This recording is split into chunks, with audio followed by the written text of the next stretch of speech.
The Westerlands knew how to make hard men. The mines ran deep beneath the hills, and the mines cared nothing for soft hands or gentle hearts. Clegane's keep was not a great castle. No soaring towers, no banners snapping proud against the sky.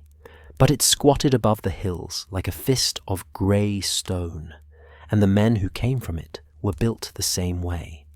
Brutal, useful, loyal to House Lannister, because loyalty paid, and because the alternative was the mines or the rope. Sandor Clegane was 7 name days old the day his brother burned his face off. He would remember, later, that it had been autumn. The kind of autumn that still held summer's warmth in the afternoons, but promised winter in the morning frost. The kennels had smelled of wet straw and dog piss, and his hands had been sticky with the honey cake cook had given him when she thought no one was looking. She was kinder than most in the keep. Kindness was a dangerous thing to show a second son. The toy was nothing special. A wooden knight carved from ash wood, the paint flaking off its tiny shield. Someone, probably one of the keep's craftsmen, had made it for Gregor years ago, when the heir to Clegane's keep was still young enough to play with such things. Gregor had broken most of his toys. This one had survived only because he'd forgotten it, tossed it aside in the pile of refuse near the smithy. Sandor had found it 3 days earlier. At 7, he was already learning to make himself small, to take the forgotten things, the scraps no one wanted. The wooden knight had become his, in the way things became yours when you were the younger son of a minor house. Not through right or gift, but through quiet claim on what others had discarded. He'd kept it hidden in the stables, in the space between 2 loose boards near Dancer's stall. Dancer was his mother's mare, old now and gentle, and she never minded when he sat in the straw and played his games, knights and dragons, quests and tourneys, the stories the travelling singers told when they stopped at the keep. Stupid stories, probably, lies, all of them. But at 7 name days, Sandor still believed in knights. That would end today. He was making the wooden knight fight an imaginary dragon, a pile of straw shaped vaguely like something with wings, when Gregor's shadow fell across him. Sandor had learned to read shadows. Every child with an older brother learned that. But with Gregor, it was different. Gregor was different. At 12 name days, he was already taller than grown men, broader. His hands were huge, thick-fingered and scarred from the practice yard. Father said Gregor would be a great knight someday, the greatest sword in the Westerlands. Lord Tywin himself had noticed the boy's promise. The shadow moved, and Sandor's stomach went tight. What's that? Gregor's voice was still a boy's voice, though it came from a body that belonged to a man grown. Sandor looked up, squinting against the light from the stable door. His brother stood there, blocking the sun, face in darkness. Nothing. Sandor's fingers closed around the wooden knight. Just a toy. Let me see it. It wasn't a request. With Gregor, nothing was ever a request. Sandor should have given it to him, should have handed it over immediately, should have made himself small and quiet and invisible the way he'd learned to do. But he was 7, and the wooden knight was his, and for one stupid moment he thought that mattered. "It's mine," he said. "You threw it away." The silence that followed was the kind of silence that came before thunder. Gregor moved fast for someone so large. He'd always moved fast. That was part of what made him terrifying, that speed combined with all that mass like a war horse charging. His hand shot out and grabbed Sandor's wrist, squeezed until the bones ground together. "You little shit. That's mine. You threw it." Sandor's voice broke into a yelp as Gregor twisted his arm. The wooden knight fell into the straw. "Everything in this keep is mine. You're just borrowing it until I want it back." Gregor's other hand closed around Sandor's throat, lifting him off his feet. The world tilted. Sandor couldn't breathe, couldn't think, could only kick uselessly as his brother carried him like a sack of grain towards the stable entrance. No one stopped them. Sandor caught glimpses as they passed. A stable boy who quickly looked away. A man-at-arms who suddenly became very interested in his boots. Everyone in Clegane's keep had learned the same lesson. Gregor was the heir. Gregor was the future. Whatever Gregor did, you didn't see it. They crossed the yard. The autumn sun was warm on Sandor's face. He would remember that later too, the warmth of the sun, right before the fire. The keep's great hall had a brazier that burned day and night. It was old, black iron worked with the 3 dogs of House Clegane, and it sat in the centre of the hall like a sleeping beast. The coals inside glowed red-orange, pulsing with heat. Gregor threw him down beside it. Sandor's head cracked against the stone floor. Stars burst behind his eyes. Before he could roll away, Gregor's knee was on his chest, pinning him, crushing the air from his lungs. "You think you can take what's mine." Gregor's face was very close now, close enough that Sandor could smell the sourness of his breath. "You think because you're his son too, you get to have things." "I didn't, please." Gregor's hand closed in his hair, jerked his head to the side. The heat from the brazier washed over Sandor's face, close enough now that he could feel his skin prickling, tightening. "You're nothing," Gregor said. "You're the spare, the extra. If I die, you get to be me. But I'm not going to die, little brother, so you're just going to be nothing forever, and nothing doesn't get to have things." The words might have hurt worse than what came next if Sandor had lived long enough to think about them. But he didn't get the chance. Gregor shoved his face into the coals. The world became fire. Pain beyond anything Sandor had ever imagined. Pain that unmade thought and turned his mind into a single, endless scream. The smell of burning meat, his own flesh cooking, mixed with the acrid smoke. He tried to thrash, to pull away, but Gregor held him there with one massive hand pressed against the back of his head, grinding his face against the red, hot metal. Later, men would argue about how long it lasted. Some said a few seconds. Some said longer. To Sandor it lasted forever, and no time at all. An eternity of burning, and then suddenly hands pulling at Gregor, voices shouting, and cool air on what was left of his face. He didn't remember much after that. Fragments, mostly. Impressions.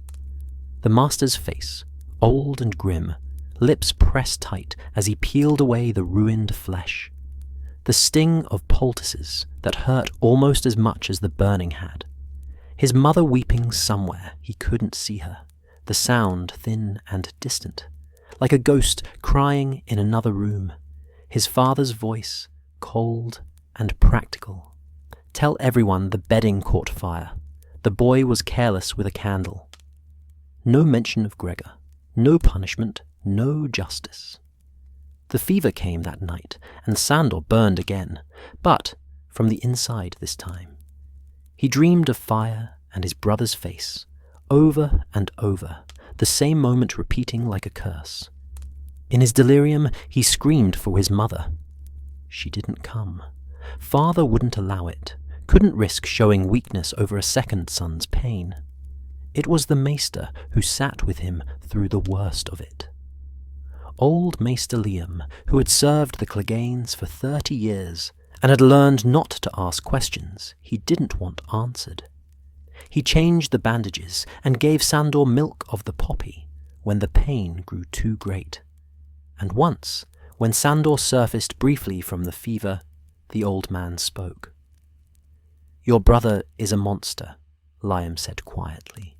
"But he's your father's monster, and your father's heir. That's the way of things, boy. The strong do what they will. The weak suffer what they must." Sandor tried to speak, but his throat was raw from screaming. "Hush now," the Maester continued, his voice gentler than his words. "You'll live. The burns will scar, but you'll live. And you'll remember this. Good. Let it make you harder. Soft boys don't survive in this world." The fever broke on the third day. Sandor woke to find his head wrapped in bandages that covered half his face. When he tried to touch them, his hand trembled. "Don't," Liam said, appearing at his bedside. "Not yet. Let it heal as much as it can first." "How bad?" Sandor's voice came out as a rasp, barely recognizable. The Maester didn't answer immediately. He poured water from a pitcher, held the cup to Sandor's lips. The water tasted of nothing, and Sandor realized dimly that half his tongue was burned too. "Bad enough," Liam said finally. "The whole right side of your face, ear, cheek, part of the jaw, some of the neck. Will it heal?" Another pause. Then, with the brutal honesty that Maesters learned, "The wounds will close. New skin will grow over the burns. But it will never be like it was. You'll be scarred for life. People will stare. Some will call you monster." Sandor closed his eyes, 7 name days old, and already he knew what his life would be. "Your brother," Liam said after a moment, "will face no consequences. Your father has already decided. The story is that you were careless, that you knocked over a candle and set your bedding alight. No one will speak against this. Do you understand?" Sandor understood. He understood that his father cared more for his heir than his second son. He understood that Gregor could do whatever he wanted, to whomever he wanted, and nothing would touch him. He understood that there was no justice, no protection, no safety. He understood that he was alone. The bandages came off 2 weeks later. The Maester had a basin of water brought up, and he made Sandor look. The face that stared back from the reflection was a ruin. The right side, from temple to jaw, from ear to nose, was a landscape of melted flesh and twisted scars. The skin had grown back in thick, ropey ridges, pale pink and angry red, pulling his mouth into a permanent sneer. His right ear was half gone, melted into a nub. When he tried to move his face, the scarred skin pulled tight, and fresh pain lanced through him. He looked like something out of a nightmare, a monster from the stories. "It could have been worse," Liam said, though his voice carried no conviction. "You kept the eye. The hair will grow back over some of it." Sandor said nothing. He stared at his reflection and felt something dying inside his chest. Not hope. He was too young to name it that, but something softer, something that had still believed the world might be fair. That part of him burned away in the brazier with his face. His mother came to see him the next day. She stood in the doorway of his chamber, one hand pressed to her mouth, eyes bright with tears she didn't shed. She looked at him for a long moment, and Sandor saw it in her face. The horror, the pity, the relief that it hadn't been her. "My boy," she whispered, "my poor boy." But she didn't come closer, didn't touch him, didn't hold him the way mothers in the stories held their children. She just stood there, framed by the doorway, and wept quietly for the son she'd lost to the fire. Then she left. Father never came at all. Gregor appeared a week later, when Sandor was well enough to walk the keep's halls. Sandor had been heading to the kitchens. Cook still gave him honey cakes, though now she wouldn't look at his face, when his brother's bulk filled the corridor ahead. For a moment, neither spoke. Sandor felt his heart hammering against his ribs, felt the old terror rising. His hand went to the wall, steadying himself. Gregor looked him over slowly, gaze lingering on the scars. Then he smiled. It was not a kind smile. "There," he said. "Now everyone will know which one of us matters." He walked past, shoulder-checking Sandor hard enough to slam him against the stone. Sandor caught himself on the wall, breathing hard, his ruined face pressed against the cool stone. He didn't cry. The burned boy who'd screamed for his mother was gone. In his place was something harder, something that understood the world's true nature. The strong do what they will, the weak suffer what they must. That night, Sandor stood in the practice yard long after everyone else had gone to bed. The moon was nearly full, casting everything in silver light. He picked up a wooden practice sword, too heavy for him, meant for older boys, and swung it at the pell.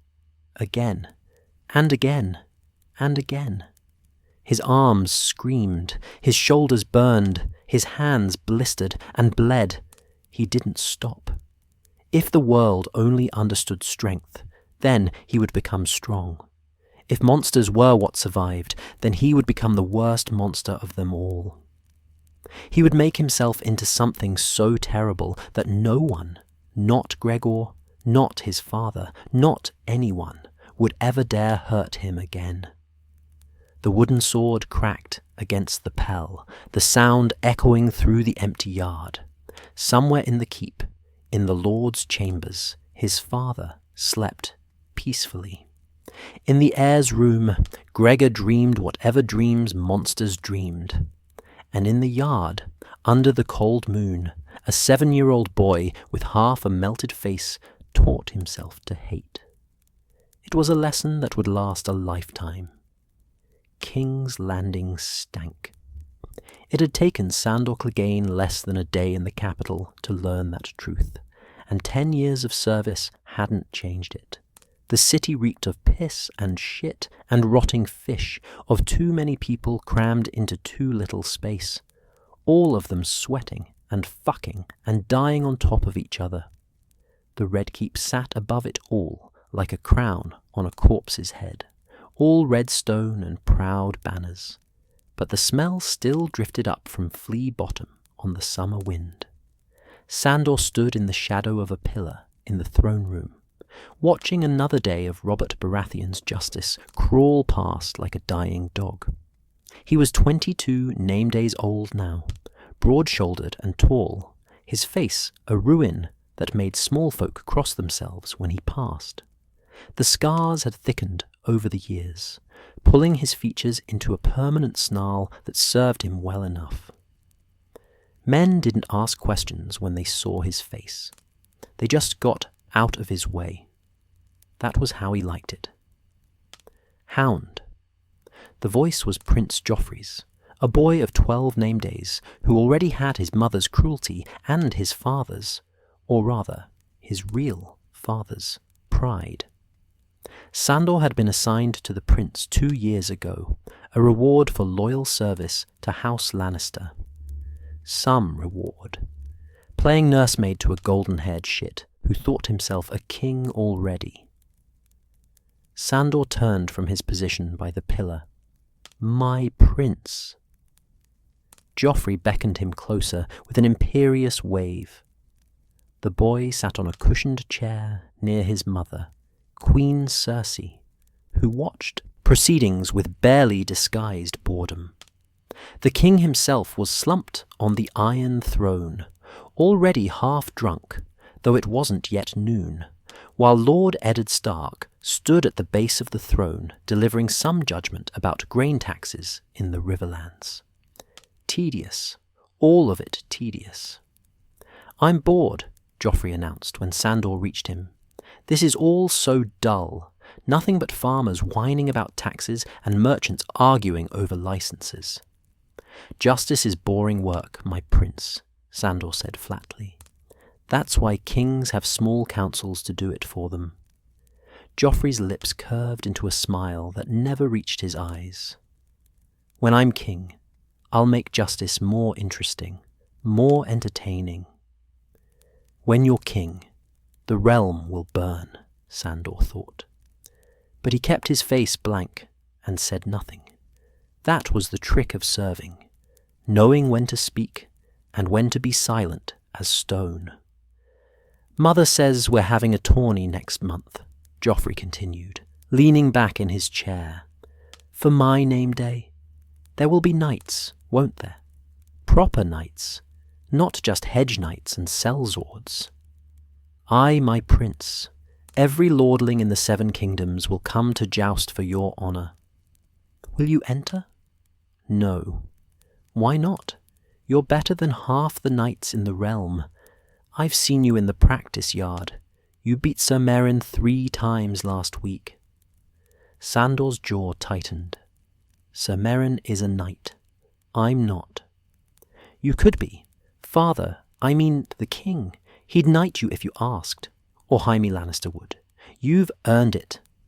"Don't want it." Joffrey's eyes narrowed.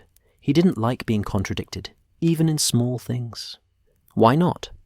Every man wants to be a knight. It's the highest honour." "Is it?" Sandor let a hint of mockery into his voice. "Swearing vows you don't keep, covering yourself in steel and silk, and pretending you're better than other men who kill for a living? Knights are fools, my prince. Decorated fools." For a moment, Joffrey looked genuinely curious rather than petulant. "You really believe that?" "I've seen knights rape women and murder children.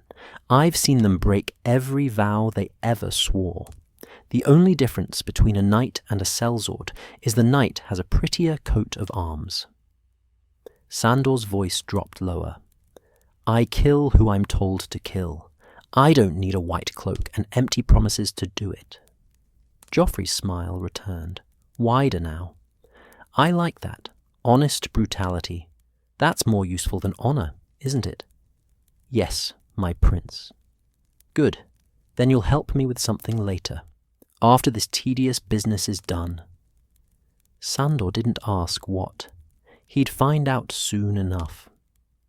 The sun was setting when Joffrey finally grew tired enough of the throne room to leave.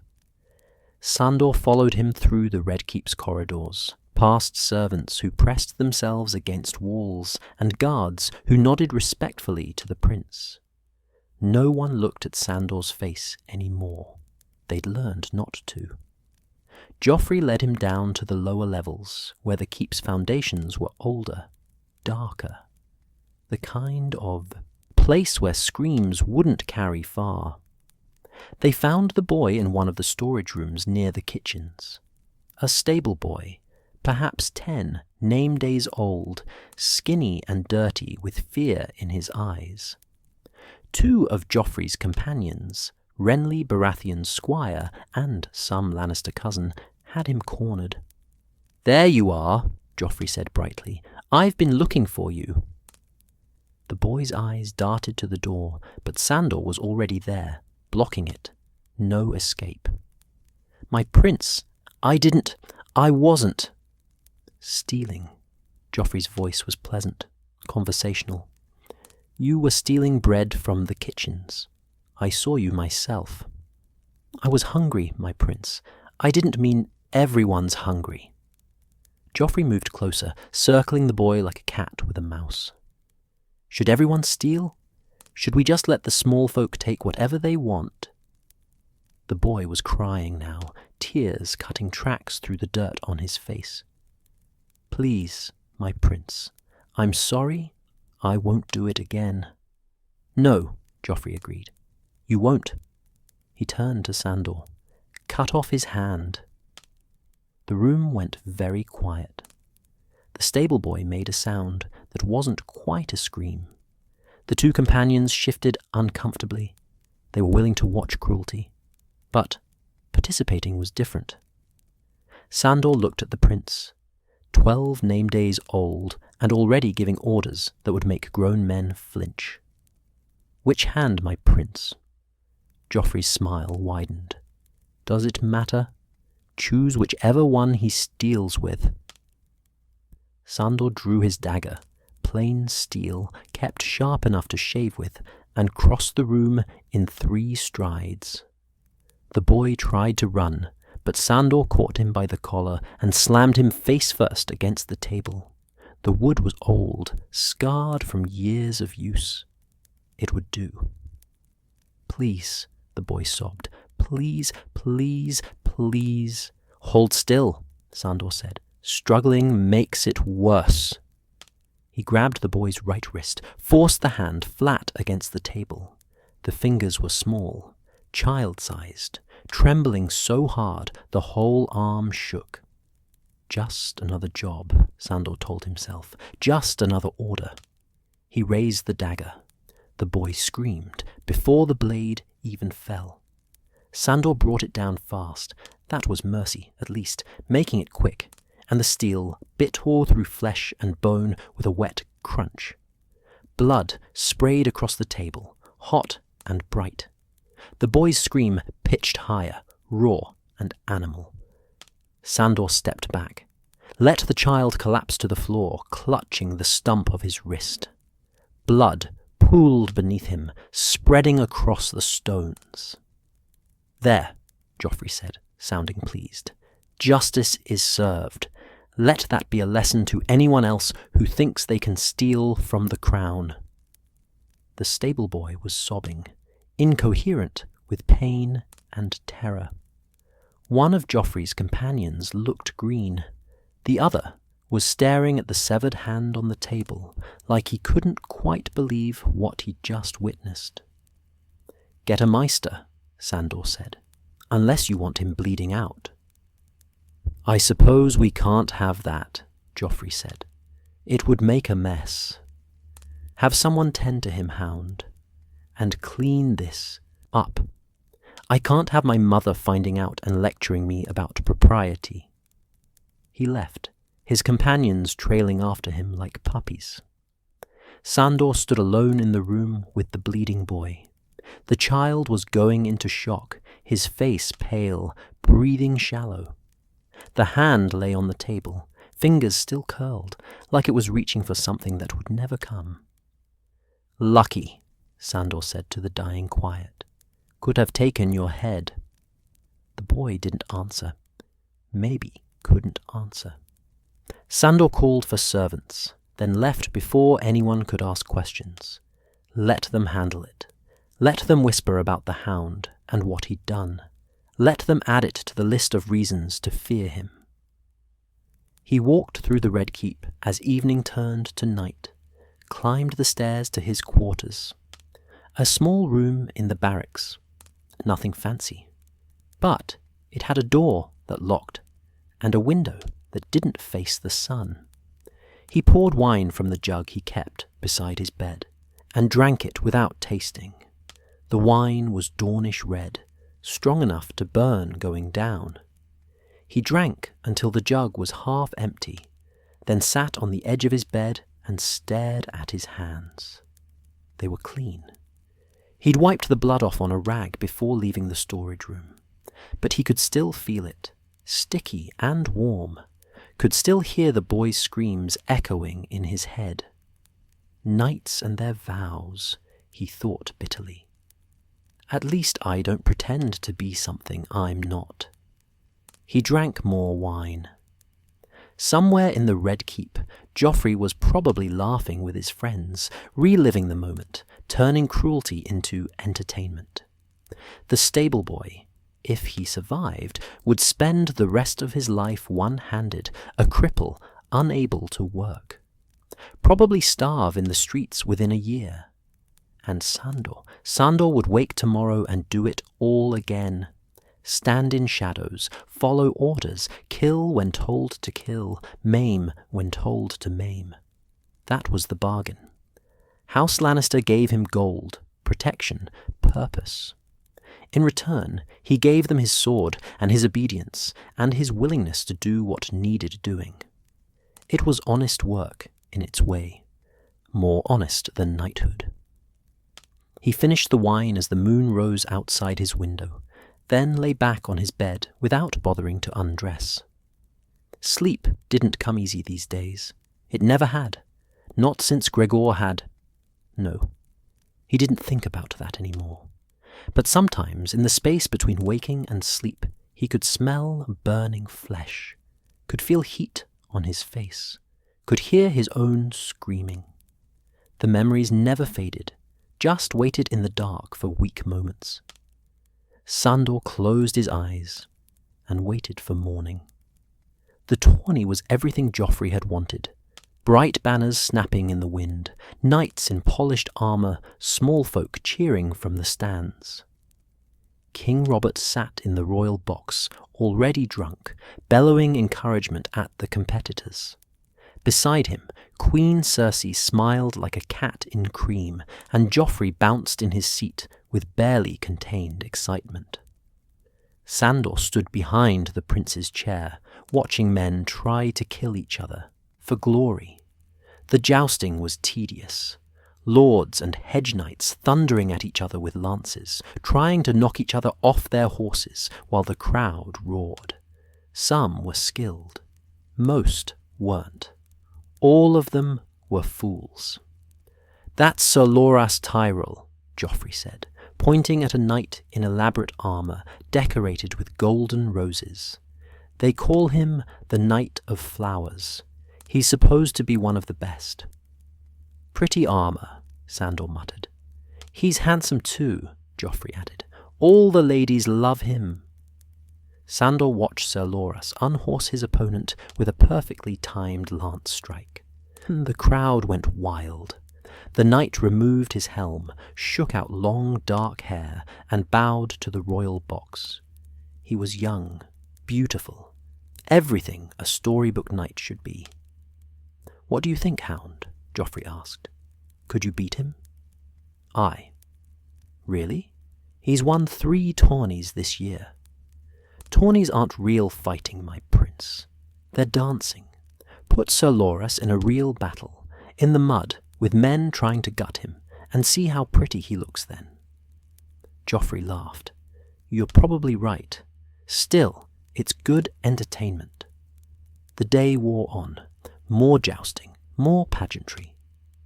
During a break, Sandor left his post to get wine, not for himself, but for the prince, who demanded it every half hour, like a babe wanting his mother's teat. He was crossing the tournament grounds when he saw Gregor. His brother stood near the competitors' tents, already armoured, his massive form making even the other knights look small. The mountain that rides, they called him now. Sir Gregor Clegane, knighted for his service in Robert's rebellion, one of the most feared men in Westeros. Sandor's hand went to his dagger without thinking. They hadn't spoken in years. Not since Sandor had left Clegane's keep at 15 name days to take service with the Lannisters. He'd seen Gregor at a distance a few times, at tournaments, at the occasional feast, but they'd never been in the same room, never had to acknowledge each other. Now Gregor was looking straight at him. For a long moment, they stared at each other across the tournament grounds. Sandor felt something old and cold settling in his chest. Not fear, not quite, but the memory of fear, the ghost of the boy who'd screamed while his face burned. Gregor smiled, the same smile he'd worn that day in the corridor at Clegane's keep, right after he'd destroyed his little brother's face. Then he turned away, dismissing Sandor like he was nothing. "One day," Sandor thought, "one day I'll kill you. But not today, not here, with the king watching and the whole realm as witness. One day, though, when the time was right. He got the wine and returned to Joffrey's side. That night, back in his quarters, Sandor drank alone again. He had 4 jugs now, lined up beside his bed like soldiers. He worked his way through the first one while the moon climbed higher. His reflection caught in the polished steel of his breastplate, propped against the wall. The burns, the scars, the face that made children cry, the face that made him the Hound, Joffrey's dog, the Lannisters' monster, the thing that bit when they pointed. Dog, he muttered to the reflection. The reflection stared back, silent and ruined. He drank until he couldn't see it any more, until the wine pulled him down into something like sleep. And if he dreamed of fire and screaming, well, he always did. That was just another scar that wouldn't heal. The bread riot started in Flea Bottom and spread like wildfire through the streets of King's Landing. Sandor had seen it coming.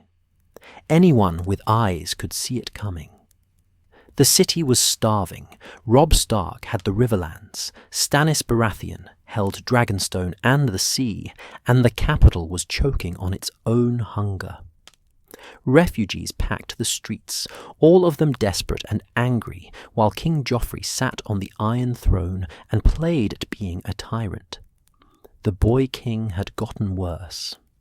Without Robert's heavy hand, drunk as it had been, to hold him back, Joffrey's cruelty had bloomed like a poisonous flower. He'd had Ned Stark's head cut off, started a war, and now he paraded through the streets like he'd won something instead of bringing the realm to its knees. And Sandor walked beside him, watching it all fall apart. "Get back!" one of the Goldcloaks shouted as the crowd pressed closer. "Make way for the king!" But the crowd wasn't moving. If anything, they were getting louder, angrier. A woman screamed something about her children starving. A man threw a stone that clattered off a guardsman's helm. Sandor's hand went to his sword. "We should turn back, Your Grace." "Nonsense," Joffrey said, his voice high and imperious.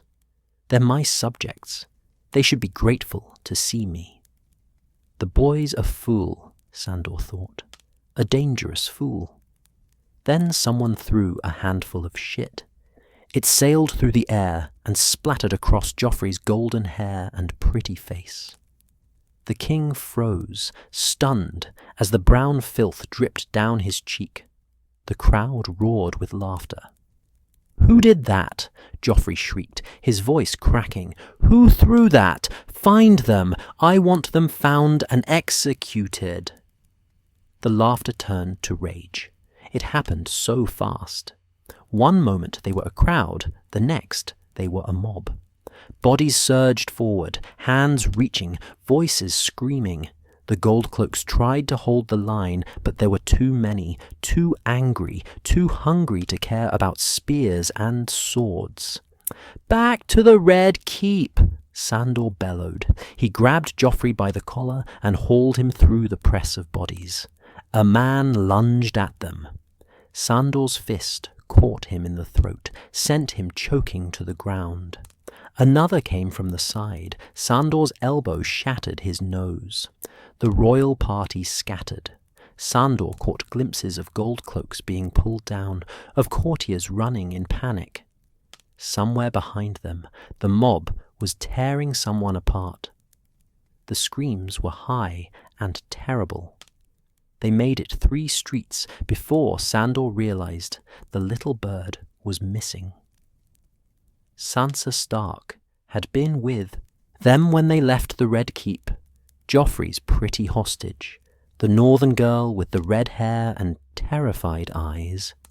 She'd been walking behind the king, quiet as always, trying to be invisible. Now she was gone. "Where's my betrothed?" Joffrey demanded, once they were safely behind the Red Keep's walls. "Lost in the riot," one of the Kingsguard said. "Sir Dontos as well." Well, find her. Joffrey's face was still smeared with shit. She's mine. Go back and no. The word came from Tyrion Lannister, the imp who'd appeared from somewhere inside the keep. The streets are madness. Send men back now and you'll just lose more. She's the Stark girl. She's valuable. Then I'll send the Hound. Tyrion looked at Sandor. You know the streets. You can move through a crowd without drawing attention like an army would. Sandor wanted to refuse. Wanted to say fuck the Stark girl, fuck the king, fuck all of it. But he was the dog, and the dog did what it was told. Aye, he said. He went back into the streets. King's Landing was burning in places. Not everywhere. Not yet, but fires had started in Flea Bottom, fed by rage and desperation. Sandor moved through the smoke and chaos like a ghost, his burned face just another horror in a city full of them. He found her in a narrow alley off the Street of Flower. 4 men had her cornered. They'd torn her dress half off already, and one of them had a knife. Sansa was pressed against the wall, her face white with terror, trying to scream but making no sound. Sandor didn't announce himself, didn't waste time with words. He grabbed the first man by the back of the neck and slammed his face into the alley wall. Bone crunched. The second man turned, knife rising. Sandor caught his wrist, twisted until something snapped, then drove his dagger up under the man's ribs. The third tried to run. Sandor's boot caught him behind the knee, sent him sprawling, then stomped down on his spine. The fourth man finally got his wits about him and pulled a rusty sword. Back off! She's ours! We found her first! Sandor didn't bother drawing his own sword. He stepped inside the man's guard, caught the blade with his armoured forearm, and drove his fist into the man's throat. The man went down choking. The whole thing took, perhaps, 20 seconds. Sandor turned to Sansa. She was still pressed against the wall, shaking, her torn dress clutched to her chest. Her eyes were huge and terrified. You hurt. His voice came out rougher than he meant it. She shook her head mutely. Can you walk? A nod this time. Then walk. Stay close. He led her back through the streets, moving fast but not running. Running drew attention. Sansa followed without speaking, her breath coming in short gasps. Once she stumbled, and he caught her arm, steadied her. Her skin was cold under his hand. They made it back to the Red Keep without incident. Sandor brought her to her chambers and left her with her servants, who fluttered around her like frightened birds. He was halfway back to his own quarters when she called after him. Sir, I mean Sandor. He stopped, turned. She stood in the doorway of her chambers, wrapped in a robe now, her hair tangled and dirty. Thank you, she said quietly, for coming back, for I'm not a sir, he cut her off. Don't call me that. I know, but go back inside, little bird. You're safe now. She looked at him for a long moment, something unreadable in her eyes. Then she nodded and closed the door. Sandor stood in the corridor for a moment, staring at the wood. His hands were shaking slightly, not from fear, but from something else. Something he didn't want to examine too closely. He went back to his quarters and drank until the shaking stopped. The Battle of the Blackwater came like a storm.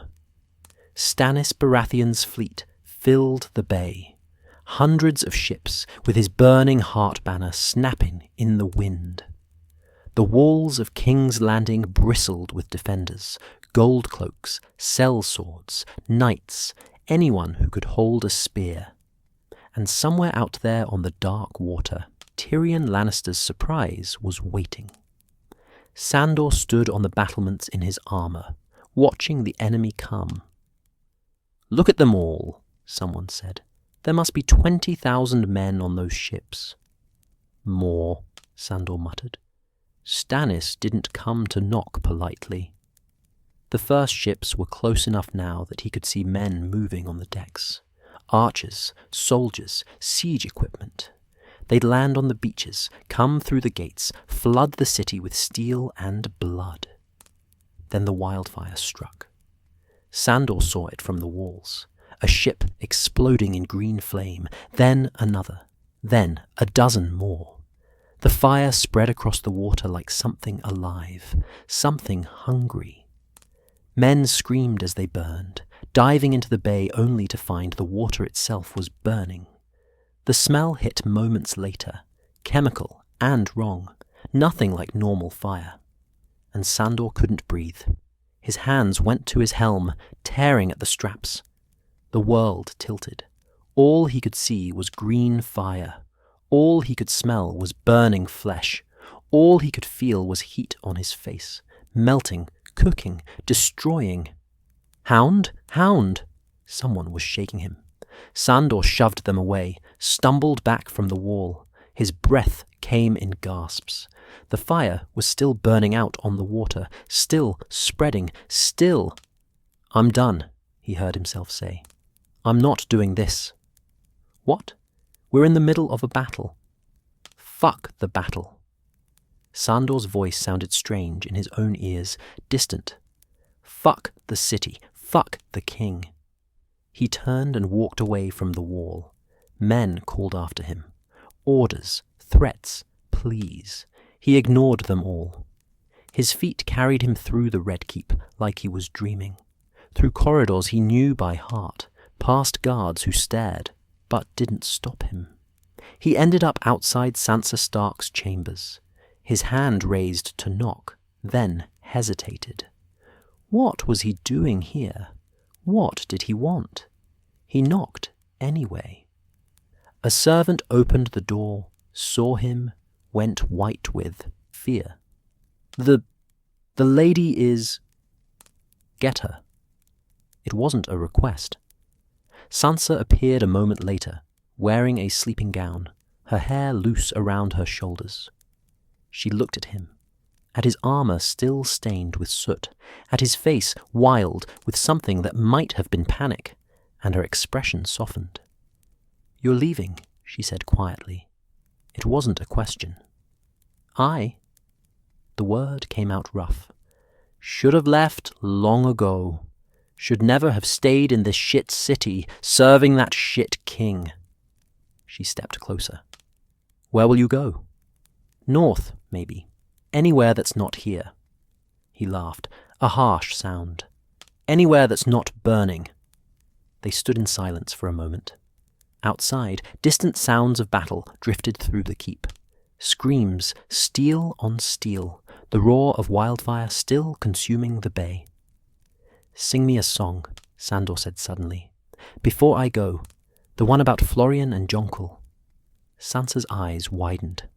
I don't know if I remember all the words." "Then hum it."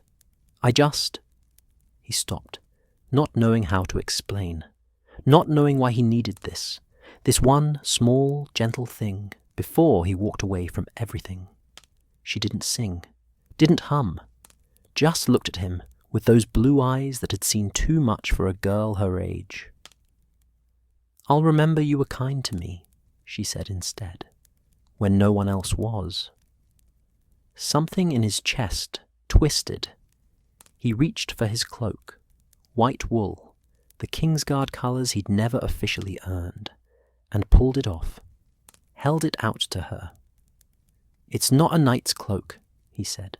"I'm no knight, but you might need it, when things get worse here, and they will get worse." She took it, her fingers brushing his for just a moment. "Thank you," she whispered. Sandor nodded once, then turned and walked away. Down the corridors, through the gates, out into the night, where the city burned green, and men died screaming. He stole a horse from the royal stables, a good destrier, worth more than most men earned in a year, and rode toward the king's gate. The guards there were too busy with the battle to stop one man on horseback, especially when that man was the Hound. He rode through the gate and into the darkness beyond. Behind him, King's Landing burned. Ahead, the road stretched out into nothing, leading anywhere but here. For the first time in years, Sandor Clegane smiled. Not because he was happy. Happiness was a luxury for fools and lords. But because he was free. Free of Joffrey. Free of the Lannisters. Free of standing in shadows and following orders and being someone's dog. The wildfire lit the sky behind him in shades of green and gold. He didn't look back. He was done with fire. Done with kings. Done with all of it. The road was dark and the future uncertain. But at least it was his. He rode north through the night, and for the first time since he was 7 years old, Sandor Clegane belonged to no one but himself. The burned boy who'd screamed for mercy was gone. The Hound who'd killed on command was gone.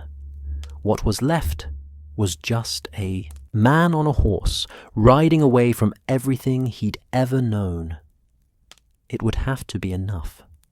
The Riverlands were dying. Sandor had seen war before, had fought in tourneys, stood in shield walls, killed men in Robert's name during the Greyjoy Rebellion. But this was different. This wasn't soldiers fighting soldiers. This was the realm eating itself. He'd been riding for weeks since leaving King's Landing, keeping to the back roads and small villages, taking what he needed, and moving on. The countryside was a wasteland, fields burned black, villages abandoned, or worse, full of corpses, swinging from trees or piled in the streets like cordwood. The war had passed through here like a plague, and had left nothing alive in its wake. Lannister men, Stark men, Tully men. It didn't matter whose banner they flew, they all did the same thing. Raped, burned, killed, took what they wanted. The small folk suffered and died, and the lords kept playing their Game of Thrones. It made Sandor sick. Or maybe that was just the wine. He was drunk more often than not these days.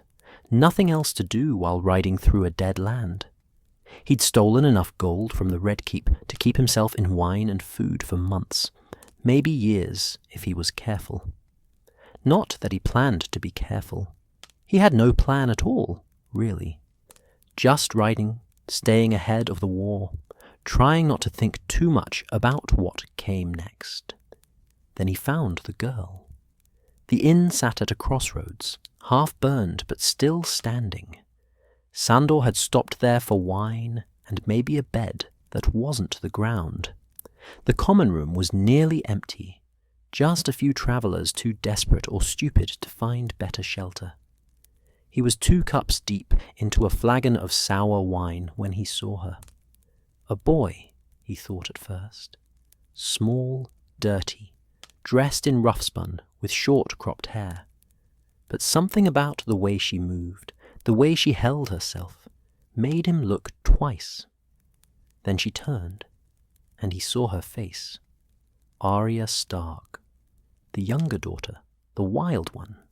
He'd seen her at court a few times, usually being dragged somewhere by a scepter while she scowled and fought. She looked different now, harder, thinner, with eyes that had seen things no child should see. She hadn't recognized him yet.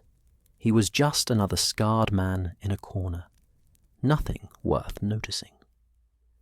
Sandor watched her order bread and water from the innkeeper, watched her count out coppers with careful precision. She was alone. No guards, no family, no one. Well, he thought, that's interesting. The Stark girl was worth a fortune. The Lannisters would pay a mountain of gold for her. Or maybe he could take her to her brother, the young wolf. They said Robb Stark paid his debts, and surely he'd pay well for his sister's safe return. Either way, the girl was his ticket to something better than riding through the wasteland drinking himself to death. He waited until she'd finished her meager meal and left the inn, then followed her into the twilight. She made it maybe 50 paces before he stepped out of the shadows behind her. "Going somewhere, wolf girl?" She spun, hand going to... Gods, she actually had a sword, a little needle of a blade, but she drew it quick enough, pointing it at his chest. "Stay back." Sandor laughed. He couldn't help it. The girl was maybe 4.5 feet tall, skinny as a stick, and she was threatening him with a toy sword. "Put that down before you hurt yourself. I know how to use it." Her voice was fierce, but he could hear the fear underneath. "I'm sure you do." He took a step closer. She backed up, keeping the sword between them. "But it won't do you much good against me. I'm bigger, stronger, and I've been killing men since before you were born." Recognition flashed in her eyes then. "You're the Hound, Joffrey's dog." "Was. I don't serve that little shit anymore." He took another step. "Now put the sword down, girl. I'm not going to hurt you." "Liar. You're a Lannister man." "Not anymore. Left King's Landing during the battle. Left the Lannisters. Left the king. Left all of it." He was close enough now to grab her if he wanted. "But you're still worth gold to me, so you're coming with me." She lunged. The girl was fast. Faster than he expected. The needle came up toward his throat in a move that would have killed a slower man. But Sandor had been fighting since she was in swaddling clothes. He caught her wrist, twisted it until she cried out and dropped the sword, then grabbed her by the back of her tunic and lifted her off her feet.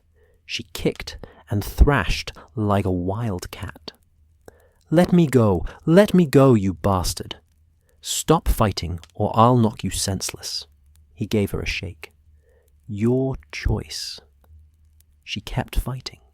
Of course she did. Sandor sighed, shifted his grip, and cuffed her on the side of the head. Not hard enough to do real damage, just hard enough to daze her. She went limp in his grip, breathing hard.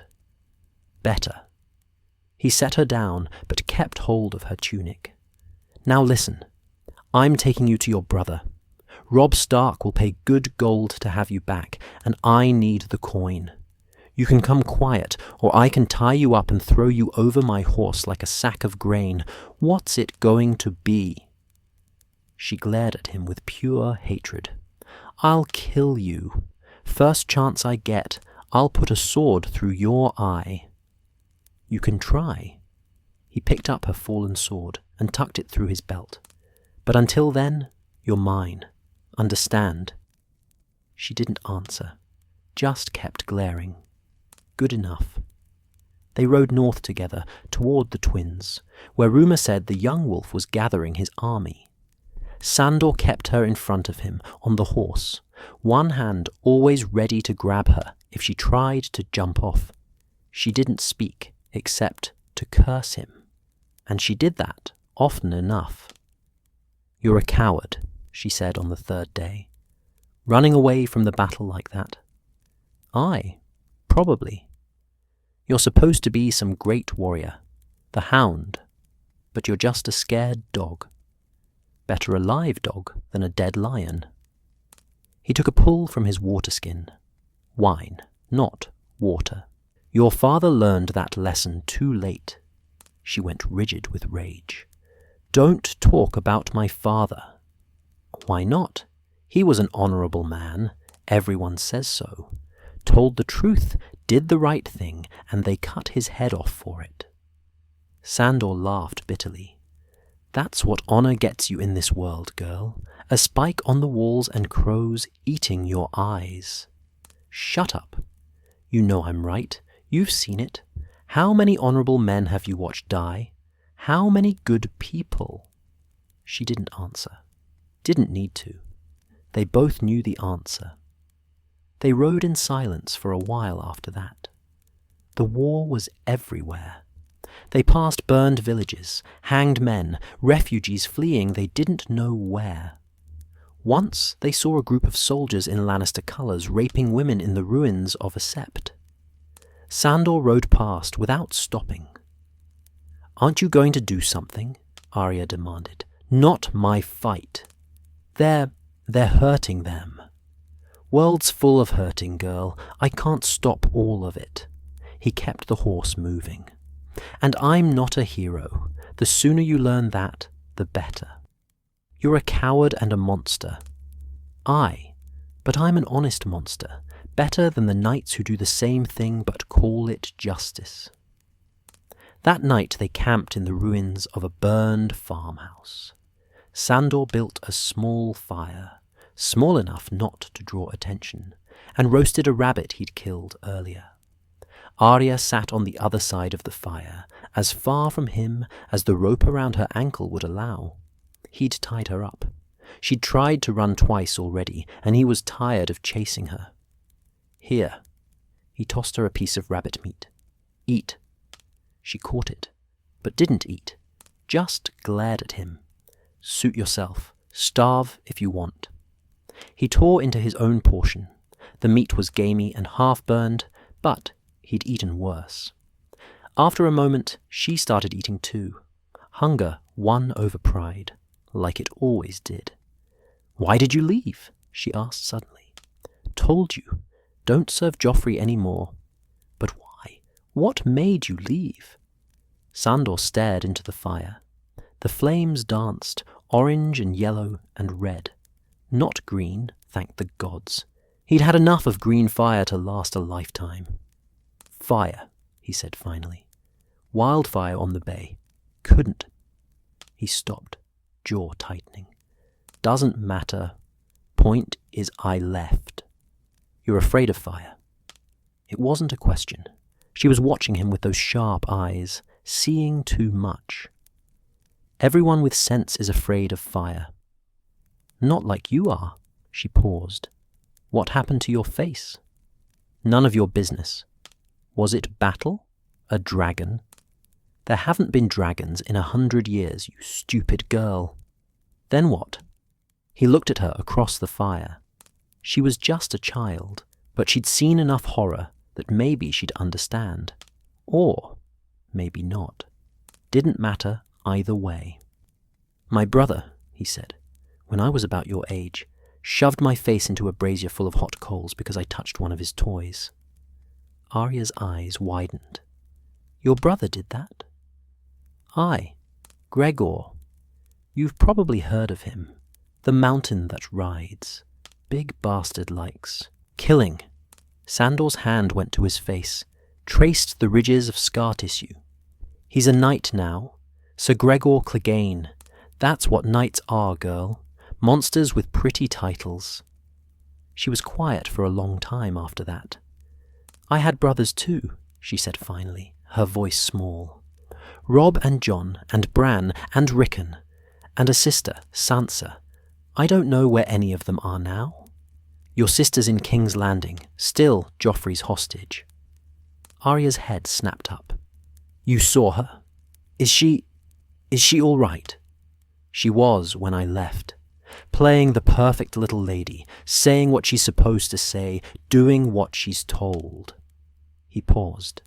"She's smarter than she looks, your sister, knows how to survive. I have to get her out. You have to do nothing except stay alive. Let the lords play their games. Your job is to survive them. That's all you do. Just survive. It's enough." "It's not." She was angry now, leaning forward. "You could fight. You could help people. You're strong enough, good enough with a sword." "To do what? Fight the Lannisters? Save the realm?" Sandor laughed. "I'm one man, girl. One burned, drunk, used-up killer. I can't change anything." "You could try." "Why? What's the point?" He met her eyes across the fire. "Your father tried. Looked where it got him. Your brother's trying. How many men has he gotten killed so far? Thousands? How's that working out for the small folk caught in the middle? Arya had no answer to that. Sandor lay back against his saddle, pulling his cloak around him. Get some sleep. Long ride tomorrow. Where are we going? Twins. Your brother should still be there. He closed his eyes. Deliver you to him, get my gold, then I'm done with Starks and Lannisters and all the rest of it. And then what? Then nothing. Find somewhere quiet. Drink until I die. That's the plan. That's a shit plan. Despite himself, Sandor smiled. Aye, girl, it is. He didn't sleep much that night. He never did. But when he did drift off, for once he didn't dream of burning. Small mercy. They reached the village 2 days later, just a few hours from the twins. Sandor had stopped to refill their water skins at the well when he heard the riders coming. Lannister men. 12 of them, hard-looking bastards with swords and bad intentions. The leader saw Sandor and grinned. Well, well, look what we have here. The Hound, isn't it? Thought you'd run off during the Blackwater. I did. Sandor's hand went to his sword hilt. Keep riding. This isn't your business. That depends. The leader's eyes went to Arya. Who's the boy? My squire. Now fuck off. Squire, eh? The man laughed. Bit small for a squire. Bit pretty too, if you look close. He dismounted, started walking toward them. Maybe we'll have a closer look. Sandor's sword was out before the man finished speaking. The blade took him in the throat, opened it wide. Blood sprayed. The man went down choking. The others charged. Sandor shoved Arya behind him. Stay down! Then it was all steel and blood and screaming. Sandor moved through them like a scythe through wheat, his sword rising and falling, each stroke finding flesh. He was bigger than them, stronger, and he'd been killing men when most of them were still sucking their mother's teats. One came at him from the left. Sandor's elbow caught him in the face, broke his nose, then the sword came around and opened his belly. Another from the right. Sandor kicked him in the knee, heard it crack, then drove his blade down through the man's skull. It was over in minutes. 12 men dead or dying in the village square, and Sandor standing in the middle of them, breathing hard, covered in their blood. He looked down at himself. His armor was drenched. His hands were red. The killing had come as easy as breathing. This is what I am, he thought. This is all I'll ever be. He turned to find Arya staring at him, eyes wide, but not with fear, with something else, something that looked almost like hunger. Teach me, she said. What? Teach me to fight like that, to kill like that. Her hand went to where her sword would be if he hadn't taken it. I need to learn. Sandor looked at her.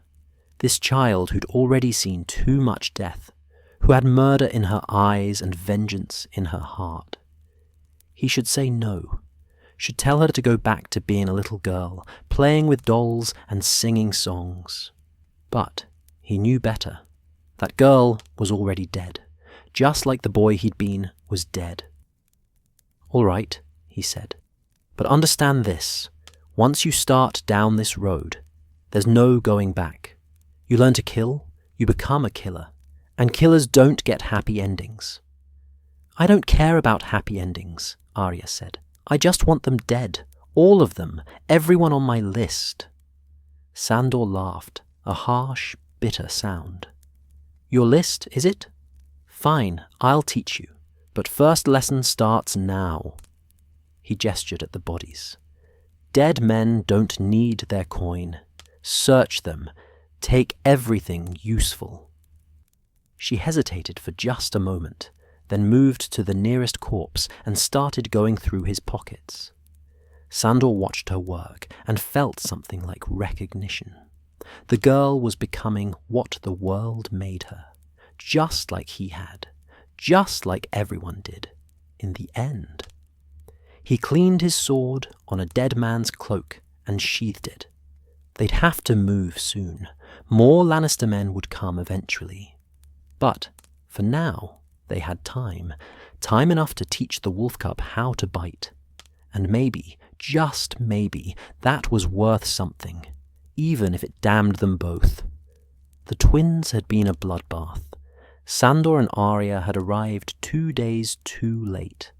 The gates were closed, the drawbridge up, and the smell of death hung over the castle like a shroud. The Freys had betrayed the Starks, slaughtered Robb and his men at a wedding feast, murdered them under guest right while they ate and drank and celebrated. The Red Wedding, people were already calling it. The North's king dead, his army scattered, the war over, and Sandor's ransom worthless. He'd dragged Arya away before she could do something stupid. She'd fought him, screaming her brother's name, trying to run toward the gates. He'd knocked her unconscious rather than let her get herself killed. When she woke, she didn't speak for 3 days. Now they rode south through the autumn rain, 2 people with nowhere to go.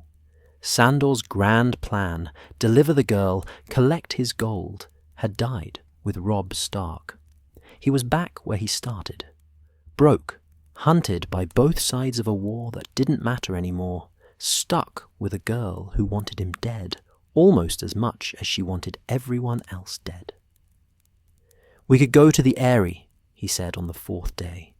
"Your aunt's there, Lysa Arryn. She'd pay for you." Arya said nothing. She'd been like that since the twins, silent, hollow-eyed, eating only when forced. Her list of names had grown longer. She whispered them sometimes at night when she thought he was sleeping. Joffrey, Cersei, Ilyn Payne, the Mountain, the Hound. He pretended not to hear his own name on her lips. "Or King's Landing," he continued, "could ransom you back to the Lannisters. They'd pay more than your aunt would." Still nothing. "Fine, don't talk. See if I care." He took a pull from his water skin. "Wine, always wine. But we need a plan, girl. Can't just wander forever." "Why not?" Her voice was flat, dead. "There's nothing left anyway. Your sister's still alive. In King's Landing, with Joffrey. Your brothers might be alive too, Bran and Rickon. Everyone thinks they're dead." She looked at him then, and her eyes were old. Too old for a girl, not yet 12. "Everyone thinks I'm dead too. Maybe I am. Maybe we both are. Dead things walking around, pretending to be alive." Sandor had no answer to that. They rode in silence through the rain. The inn appeared through the downpour like a gift from the gods. It was one of the few buildings still standing on this stretch of road. Most had been burned or abandoned. But this one had smoke coming from its chimney and light in its windows. The sign above the door showed a kneeling man. Though the paint was so faded, Sandor couldn't tell what he was kneeling for. "We'll stop here," he said. "Get dry, get food." Arya didn't argue. She was soaked through and shivering, though she'd never admit it. They tied their horse under an overhang and pushed through the door. The common room was warm and smoky, crowded with travellers seeking shelter from the rain. Sandor's eyes swept the room automatically, cataloguing threats. Merchants, farmers, a few sellswords by the look of them. No one wearing colours, no one who looked like trouble. Then he saw the men in the corner. 4 of them. Lannister men-at-arms, armour hidden under travelling cloaks, but swords visible at their belts. One of them was laughing about something, his voice carrying across the room. Sandor's jaw tightened. He'd killed enough Lannister men in the past months that they'd be looking for him. But these 4 hadn't noticed him yet. Too busy with their ale and their jokes. "Come on," he muttered to Arya. "We'll get a room upstairs, stay out of—" He stopped. One of the men had a sword on the table beside his cup. A thin blade, almost like a large needle. Too small for a grown man's weapon. Arya's sword. The one she'd lost at the twins, or before. Sandor had lost track. "That's Needle," Arya whispered, her voice suddenly sharp with focus. "That's my sword." "Quiet." "He has my sword, the one Jon gave me." "I said quiet." Sandor grabbed her arm, started pulling her toward the stairs. "Let go." She twisted in his grip. "That's mine. And you'll get yourself killed trying to take it back. Now move." "Oi?" One of the Lannister men had noticed them. He was grinning, showing gaps in his teeth. "Is that a girl you got there? Bit young for you, ain't she?" The others laughed. The one with Needle. Polliver, Sandor realized, recognizing him now, raised his cup. "The Hound. Thought you'd run off to lick your wounds somewhere. What brings you back?" "Just passing through." Sandor kept his voice level. "No trouble." "No trouble." Polliver's grin widened. "You killed half our men back near Harrenhal, took the Stark girl. That seems like trouble to me." "That was different. Got no quarrel with you now." "Maybe we have a quarrel with you." Polliver stood, hand going to his sword, to Needle. "Seems to me you're a deserter. And you've got something that belongs to the crown. She's not yours." "Oh, I don't want her. Too scrawny." Polliver's eyes were mean, drunk bright. "But there's a price on your head, Hound. Dead or alive doesn't matter. I'm thinking dead would be easier." The room had gone quiet. Everyone was watching now, waiting to see who'd bleed. Sandor pushed Arya behind him. "Walk away, Polliver. We both know how this ends if you don't." "Do we?" Polliver drew Needle, admiring the blade. "I took this off a boy near the God's Eye. Cried like a baby when I shoved it through his throat. You remind me of him, girl. Maybe I'll do the same to you." Something in Arya went cold and hard. Sandor felt it, the change in her stance. "That was my friend," she said quietly. "Lomi? You killed him." "Did I? Hard to remember. I've killed so many." Polliver laughed. "What was it he said? I yield, and I told him, 'I need to carry you.'" Arya's voice was ice. Polliver's grin faltered. "How did you—" Sandor moved. He flipped the table between them, sending cups and plates flying. Polliver stumbled back, cursing. The other 3 Lannister men went for their swords. Sandor's blade was already out, already moving. The first man got his sword half drawn before Sandor's cut took him across the throat. Blood sprayed. The second managed to block, but Sandor was stronger. He drove the man's blade aside and kicked him in the chest, sent him crashing through a bench. Polliver came at him from the side, Needle darting for Sandor's ribs, too slow. Sandor caught his wrist, twisted hard enough to snap bone. Polliver screamed and dropped the sword. The last man turned to run. Sandor grabbed a cup from the ruined table and hurled it. The clay shattered against the back of the man's skull, dropped him like a stone. Sandor stood in the wreckage, breathing hard. 4 men down in less than a minute. The other patrons were scrambling for the door, tripping over each other in their panic to escape. He looked down at Polliver, clutching his broken wrist, whimpering. "The girl's sword," Sandor said. "Where is it?" On the table." It wasn't.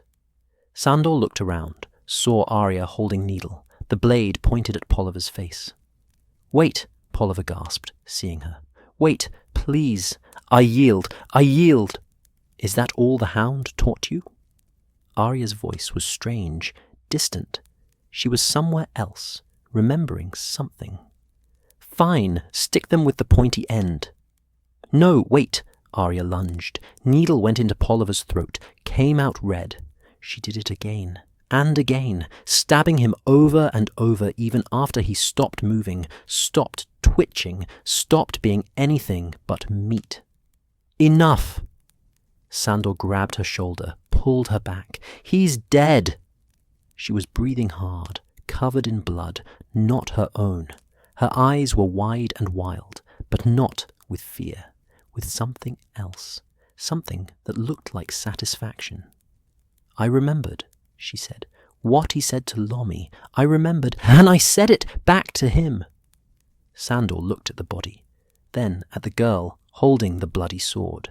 She wasn't shaking, wasn't crying, wasn't anything but calm. First man you killed? He asked. No. She cleaned Needle on Polliver's cloak, methodical. But the first one I'm glad about. Sandor felt something twist in his chest. He'd taught her to survive, taught her to kill. And now here she was, a child with murder in her heart and blood on her hands. And it was his fault, at least partly. We need to go, he said. More of them will come. They gathered what supplies they could, food, wine, a few silver stags from the dead men's purses. Sandor took a long pull from a flagon of ale, tried to wash the taste of bile from his throat. His leg hurt. He looked down, saw blood seeping through his breeches.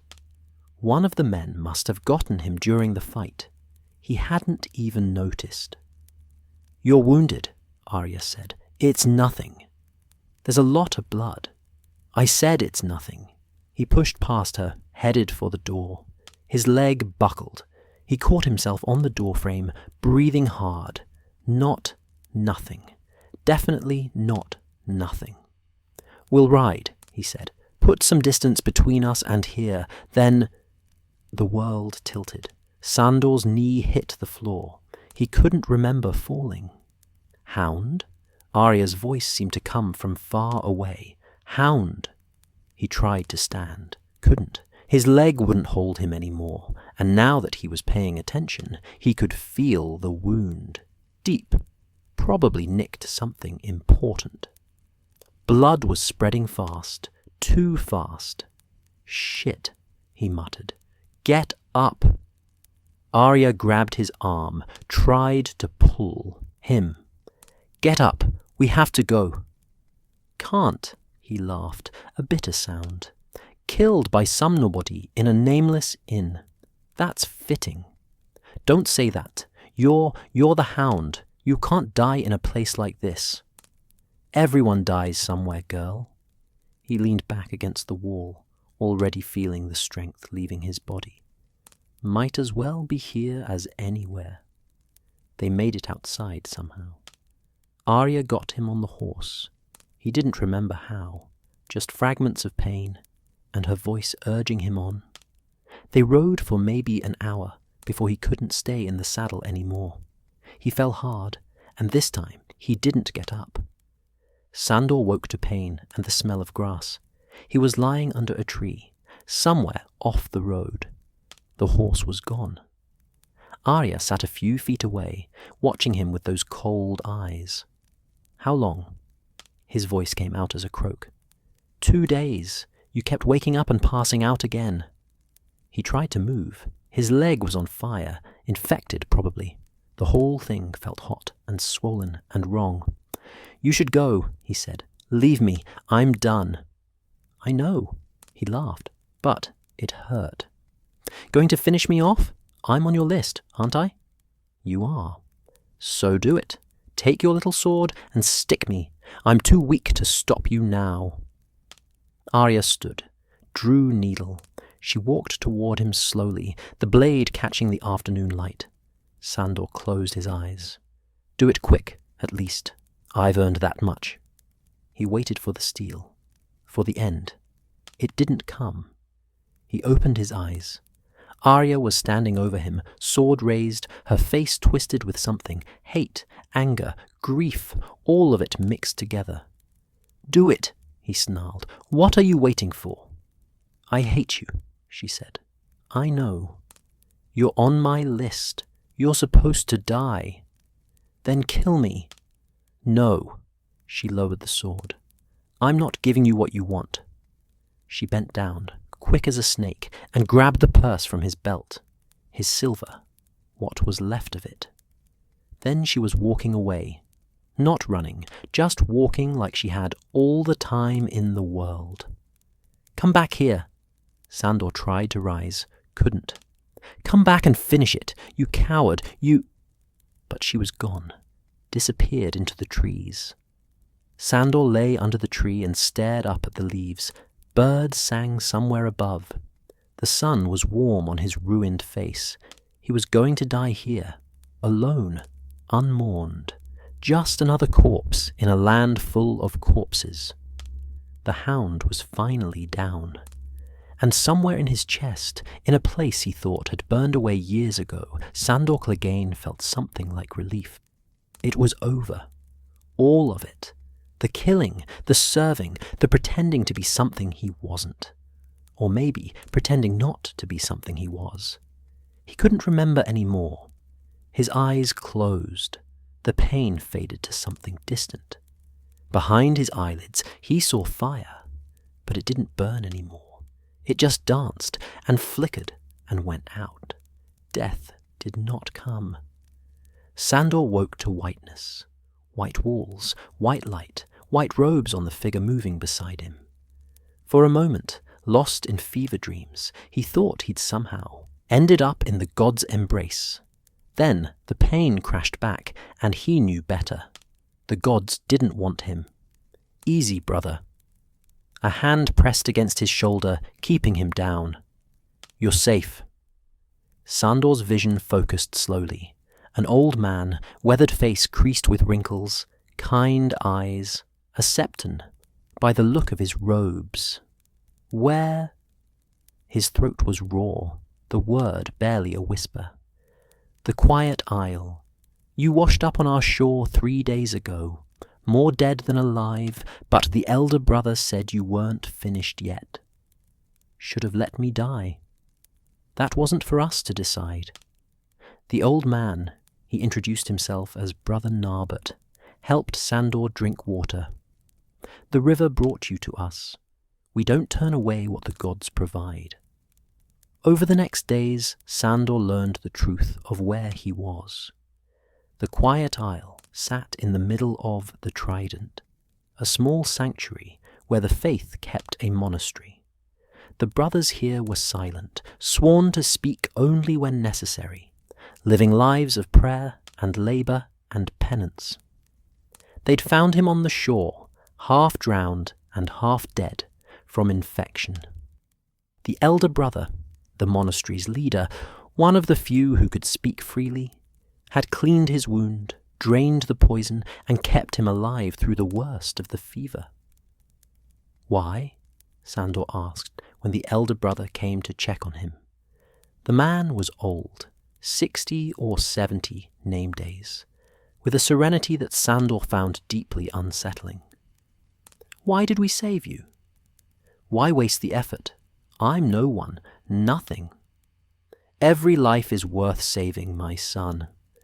Don't call me that, and you don't know what I've done. Don't I? The elder brother's eyes were knowing. I know a man carrying great burdens when I see one. The body's wounds heal faster than the soul's. Sandor turned his face away. My soul's past healing. Perhaps. But perhaps not. The elder brother stood to leave. Rest now. We'll talk when you're stronger. Recovery was slow and painful. The leg wound had nearly killed him. Another few hours, and the infection would have spread past saving. As it was, he'd live, but the leg would never be quite right again. He'd walk with a slight limp for the rest of his days. Good, Sandor thought bitterly. Another scar to add to the collection. When he was strong enough to stand, they gave him simple robes and put him to work. Nothing heavy. He wasn't ready for that yet, but small tasks. Fetching water, weeding the garden, helping in the kitchen. Sandor hated every moment of it. He was a killer, a warrior, the Hound, not some broken monk playing at peace. But he was also weak, dependent on these men for food and shelter, and too proud to leave before he could walk properly. So he worked, and kept his mouth shut, and tried not to think. But the thoughts came anyway. At night, lying on a straw pallet in a cell barely larger than a horse stall, he couldn't escape them. Everything he'd done, everyone he'd killed, the boy whose hand he'd cut off in King's Landing, the men at the inn, the riot, the Blackwater, all of it, and Arya, the girl he'd taught to kill, who'd left him to die under a tree. He couldn't blame her. He'd done the same in her position. The dreams were worse. Fire. Always fire. Gregor's face looming over him, his father's cold voice explaining away the burns, the wildfire on the Blackwater, green and hungry, men screaming as they burned alive. He woke sweating, gasping, his ruined face wet with tears he didn't remember shedding. One night, Brother Narbut found him outside after a particularly bad dream. The old man said nothing, just sat beside him in the darkness. "Can't sleep?" Narbut asked finally. "Never could. Not well. The past haunts you." Sandor laughed, harsh and bitter. "The past? The past is all there is. Everything I've done, everyone I've killed. It doesn't go away just because I'm here playing at being holy." "No," Narbut agreed. "It doesn't. Penance isn't forgetting.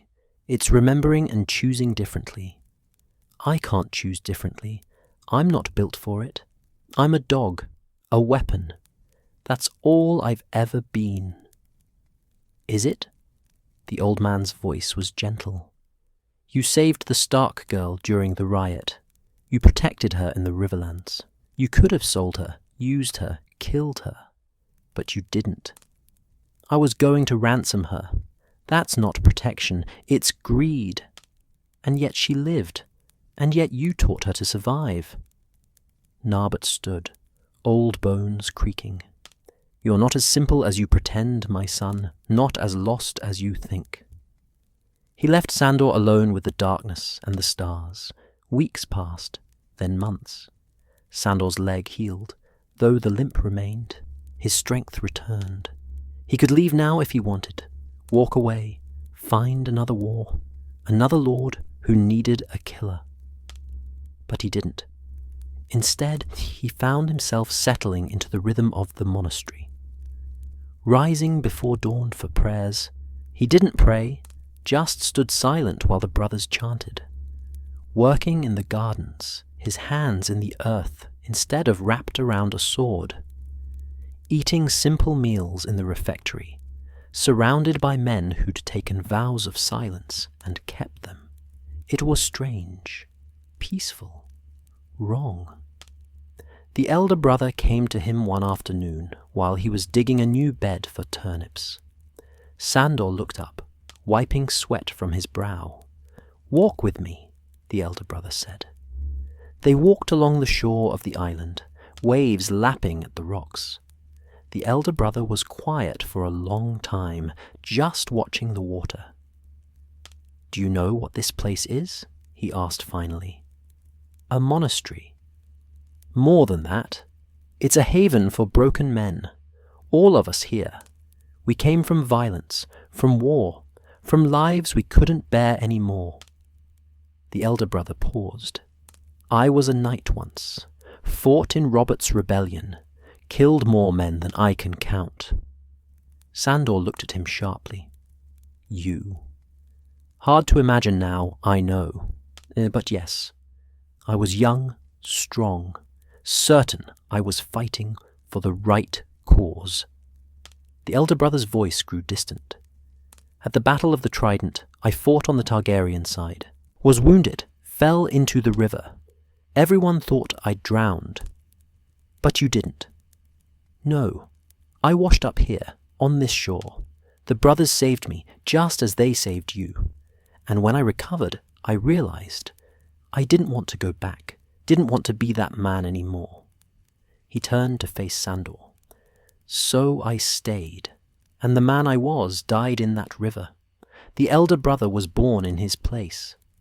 That's your story. It's not mine. Isn't it? You left King's Landing, left the Lannisters, left everything you were. You died under that tree, Sandor Clegane. The Hound is dead. The Hound was never alive. It was just a name people called me while I killed for them. Exactly. The elder brother's eyes were bright with something Sandor couldn't name. So who are you now? Not the Hound, not the Lannister dog, just a man. What does that man want? Sandor didn't answer. Couldn't answer. That night he sat alone in his cell and thought about the elder brother's words. The Hound is dead. Everyone thought so. Arya had left him to die, and by now the whole realm probably knew it. Sandor Clegane, called the Hound, killed in the Riverlands. Good riddance. And maybe that was true. Maybe the man he'd been, bitter, brutal, wrapped in rage and fear, maybe that man had died under the tree. The question was, what came next? He found Brother Narbut in the library the next day. The old man was copying manuscripts, his hand steady despite his age. "Tell me about penance," Sandor said. Narbut looked up, smiled slightly. "Why?" "Because I don't understand it. You all act like just being here, working and praying, makes up for what you've done. But it doesn't. Nothing makes up for it." "You're right. It doesn't." Narbut set down his quill. "Penance isn't about making up for the past. It's about accepting what you've done and choosing to be different going forward. But I can't be different. I am what I am." "Are you? Or are you what you were told you are?" Narbut stood, came around the table. "Your brother burned you. Your father protected him instead of you. The Lannisters used you. Everyone told you that you were a dog, a monster, a weapon, and you believed them. Because it's true. Is it? Or did you just stop trying to be anything else?" The words hit harder than any blow. Sandor felt something crack inside his chest. "What if I try and fail?" His voice came out rough. "What if I can't be anything better?" "Then you fail. But at least you tried." Narbut's hand settled on Sandor's shoulder, gentle.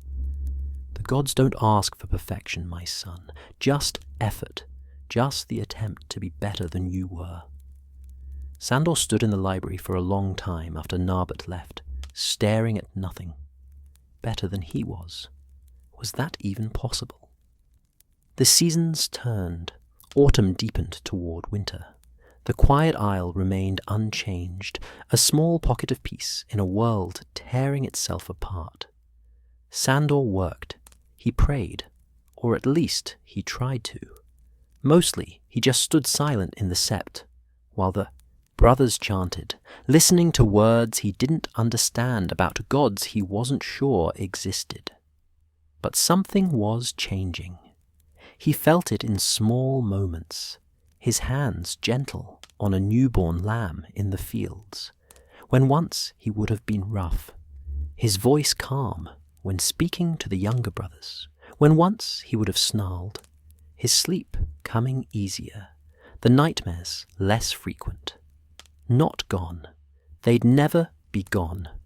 But less. One morning he looked at his reflection in the water bucket and barely recognized himself. The scars were the same. They'd always be the same. But the face around them was different, calmer, less angry, less afraid. "Brother Sandor," one of the younger monks called. They'd taken to calling him that, though he'd never taken vows. "The elder brother wants to see you." He found the old man in the garden, tending roses. The elder brother looked up as Sandor approached. "You're leaving," the elder brother said. "Not a question." Sandor nodded. "Aye, soon." "Why? You've found peace here. Something like it anyway." "Because it's not my peace. It's borrowed." Sandor struggled for words. "I'm grateful for everything. You saved my life, gave me time to figure things out. But I can't hide here forever." "What will you do?" "I don't know yet, but there's still a war out there. Still people suffering. And I'm still—" He paused. "I'm still good at violence. Maybe I can use it for something better than I did before." The elder brother smiled, sad and knowing. The path of the warrior monk, using force to protect instead of destroy. It's a hard road. Every road's hard. True enough. The elder brother stood, brushed dirt from his robes. "When you go, take the gravedigger's spade. It's a good tool, useful for more than just burying the dead." Sandor looked at him. "I thought you said the Hound was dead." "He is, but Sandor Clegane lives, and he gets to decide what that means." Sandor left the quiet isle 3 days later, as winter's first snow began to fall.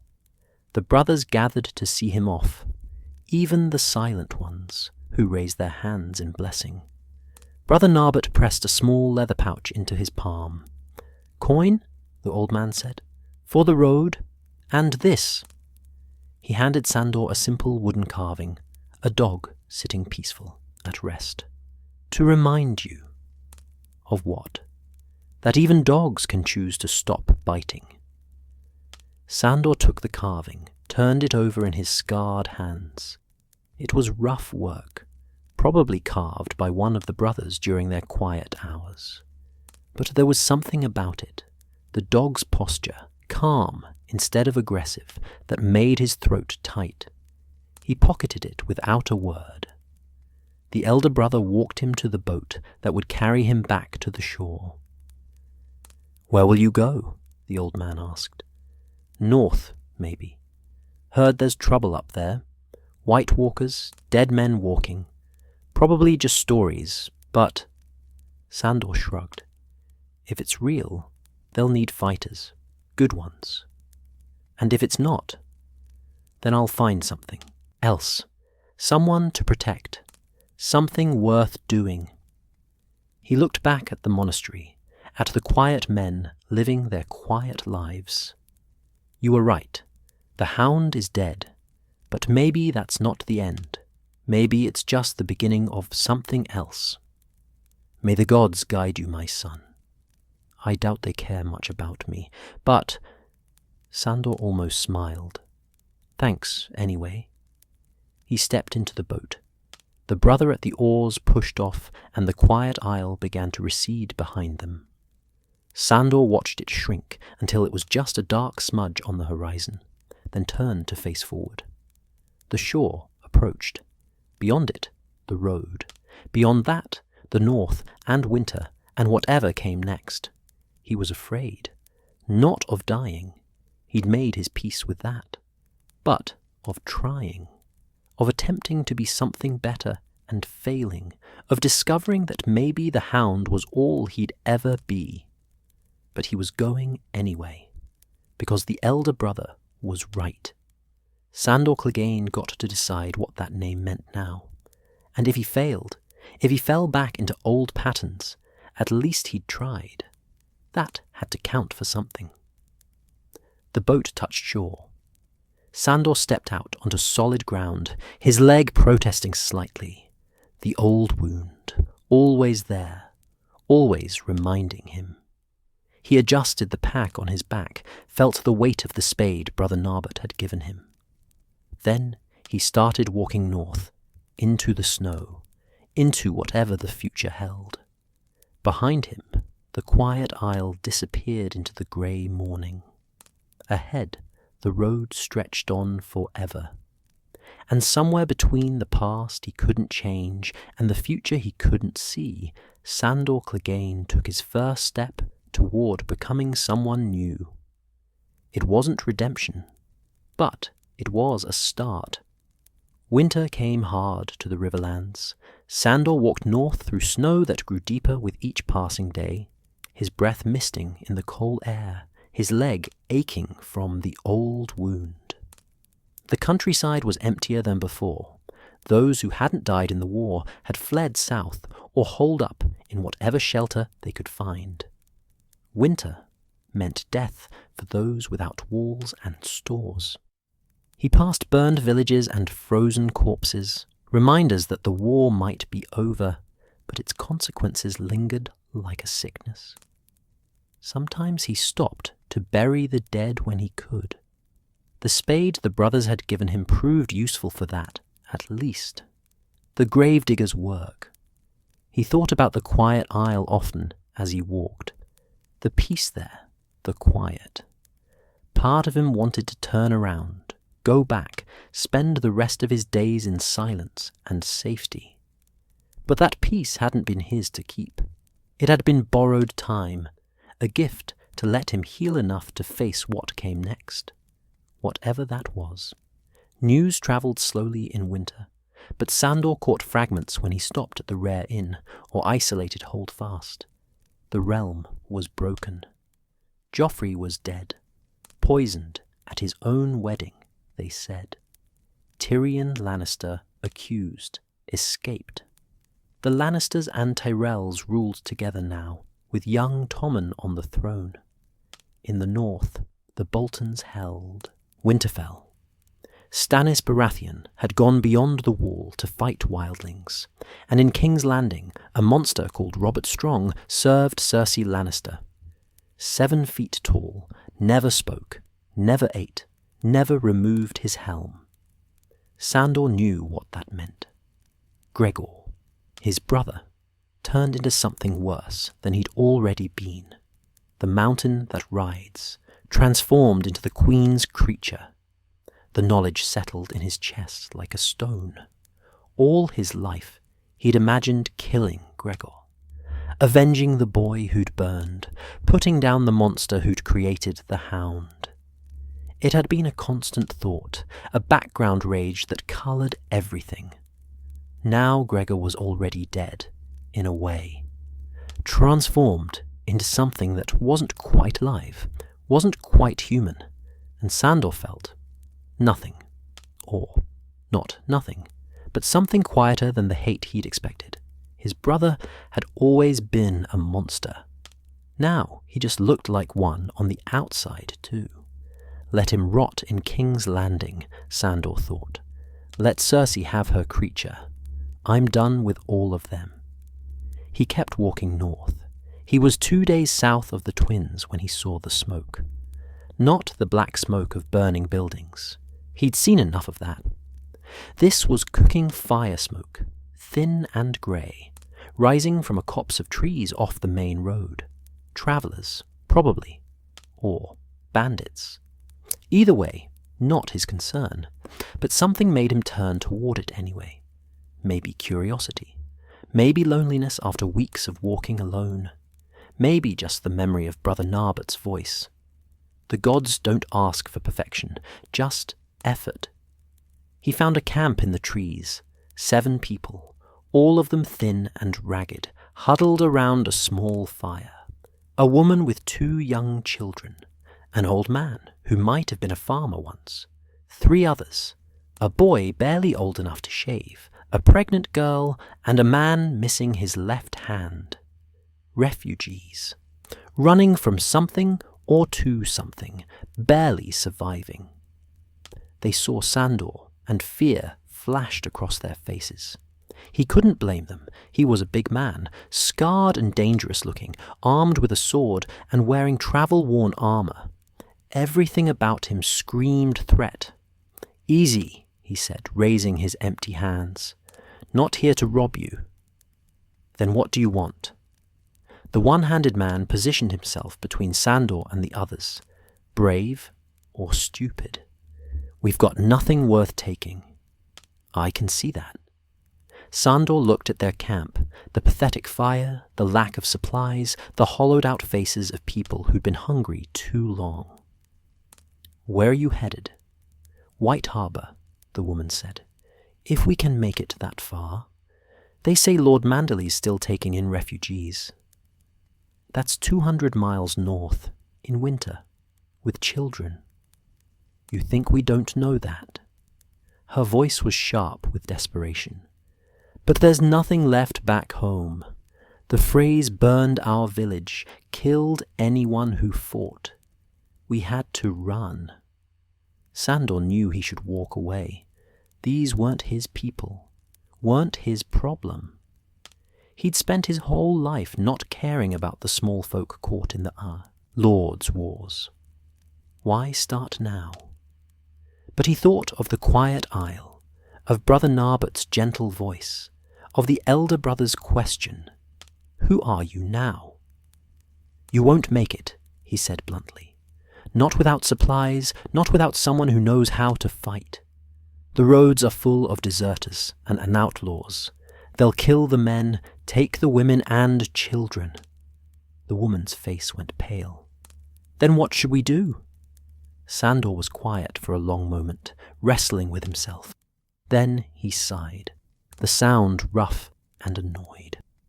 "I'll take you as far as Seaguard, Lord Mallister's hold fast. It's not White Harbour, but it's closer, and they might take you in."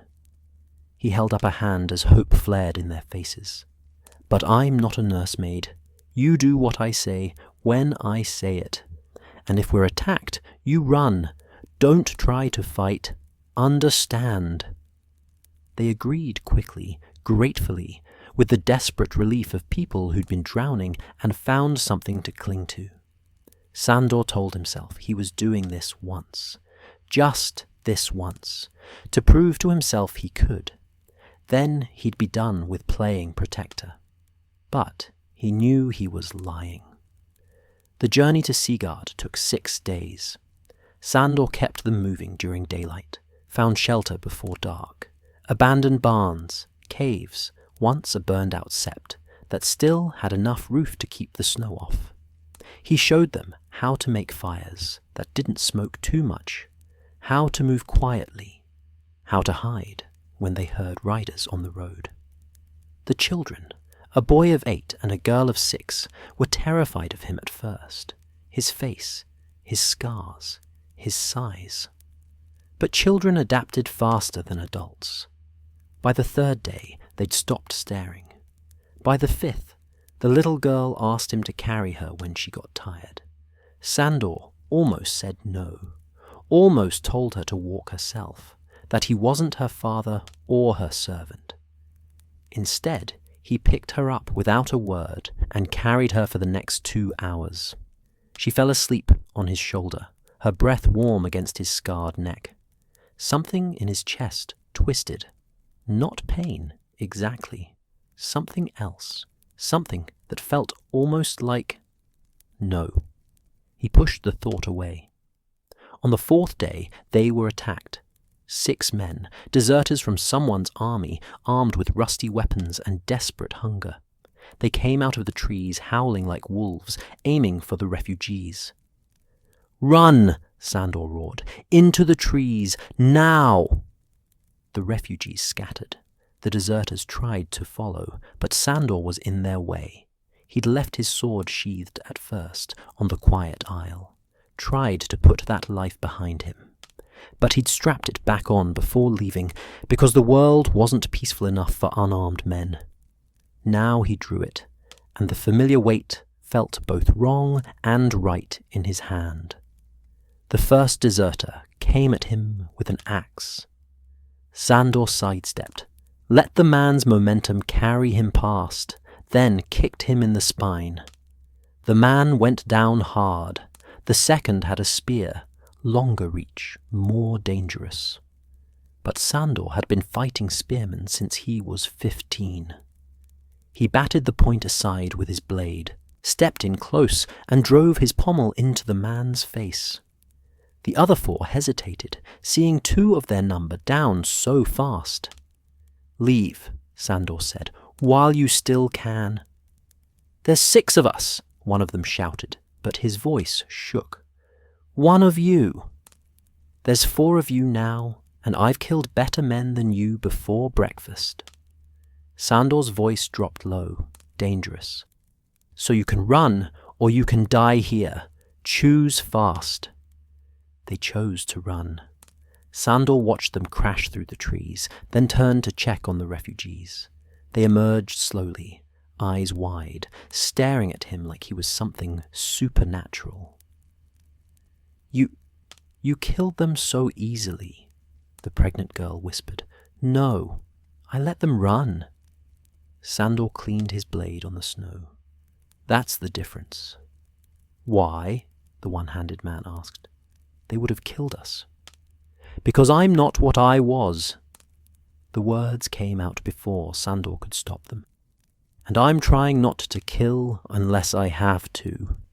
It sounded stupid saying it out loud, soft, weak, but it was true.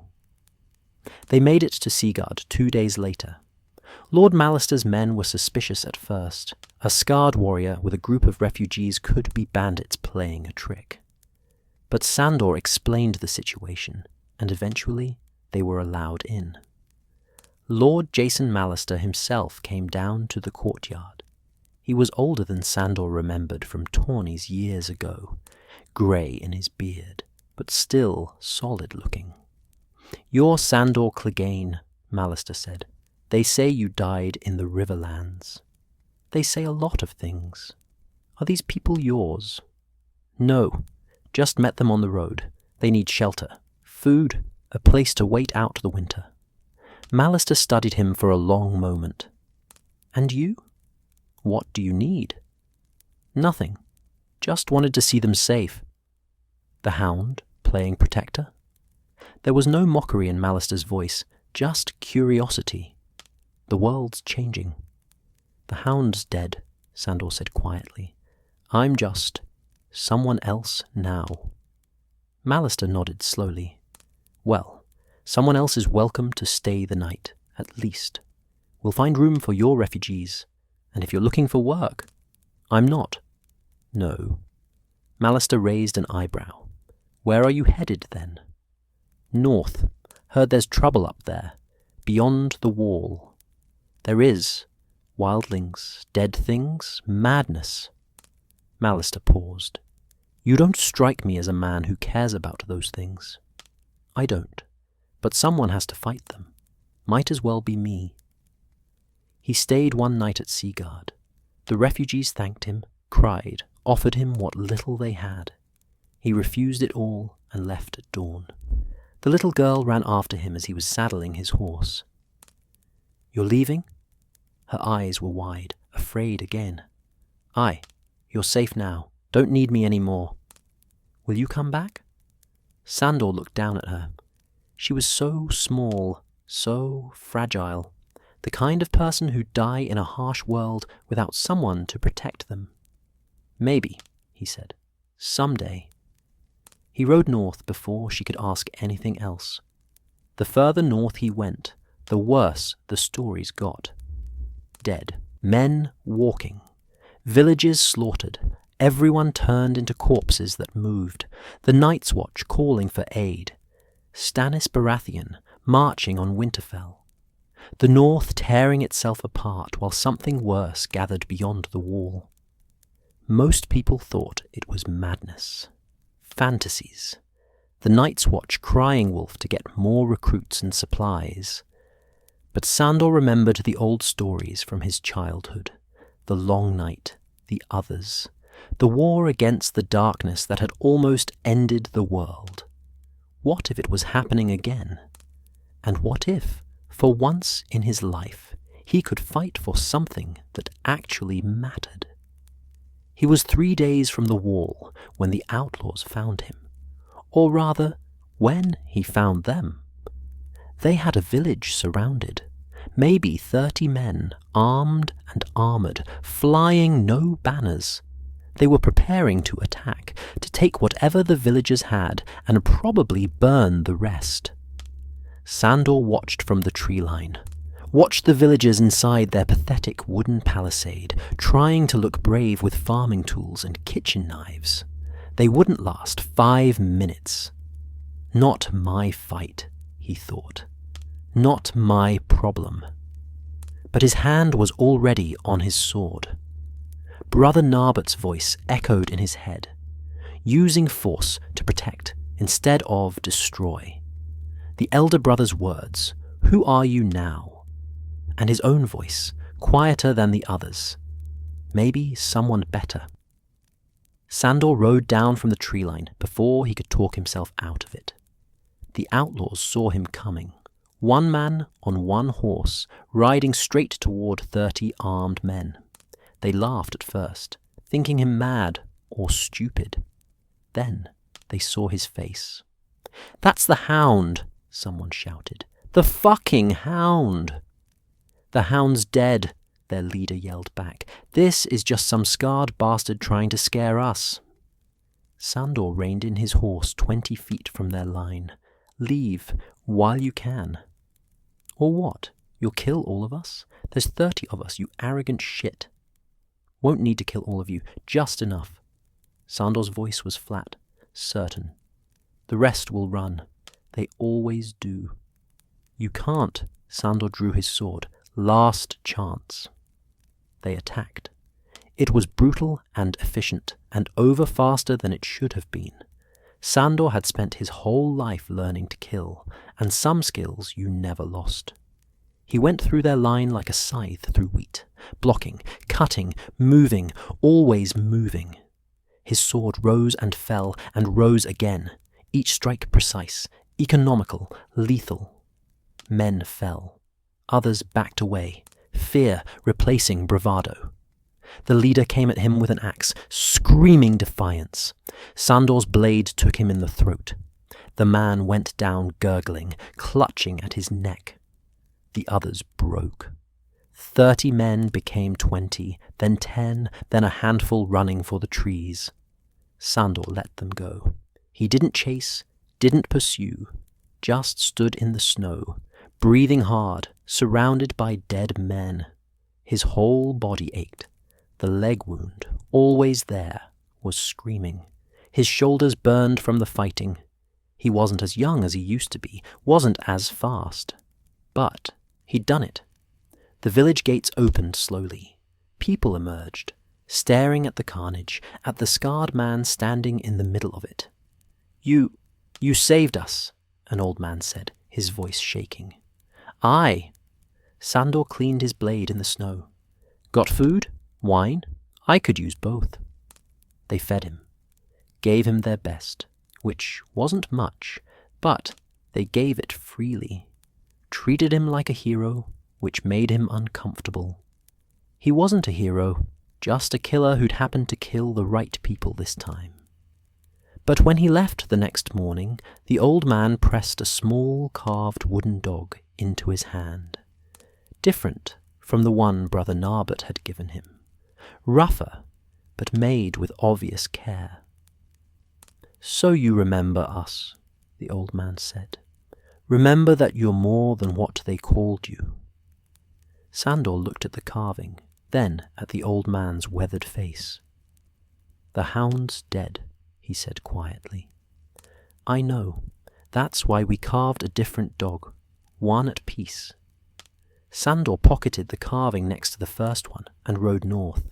He reached Castle Black 3 weeks later. The wall loomed above him, massive and ancient, ice and magic, older than any kingdom. The Night's Watch fortress huddled at its base, black and grim and half empty. The men at the gate stared at him. "State your business," one of them said. "Heard you need fighters." "We do, but we don't take just anyone, and we don't take knights or lordlings looking for glory." "Good. I'm neither." Sandor dismounted. "I'm just a man who knows how to kill. And I heard there are things up here that need killing." They brought him to the Lord Commander, a young man, barely more than a boy, with old eyes and white streaks in his dark hair. Jon Snow, they called him, the bastard son of Ned Stark. Sandor saw the recognition in Snow's eyes when they met. You're Sandor Clegane, the Hound. Was, not anymore. They said you died. I did. Got better. Sandor looked around the sparse office, the maps on the walls showing the lands beyond the wall. Heard you've got dead men walking up there. True. Snow's jaw tightened. It's true. The army of the dead, led by things called the Others. They're real, they're coming, and we don't have enough men to stop them. Then you need me. Do we? What makes you different from any other sellsword looking for coin? I'm not looking for coin.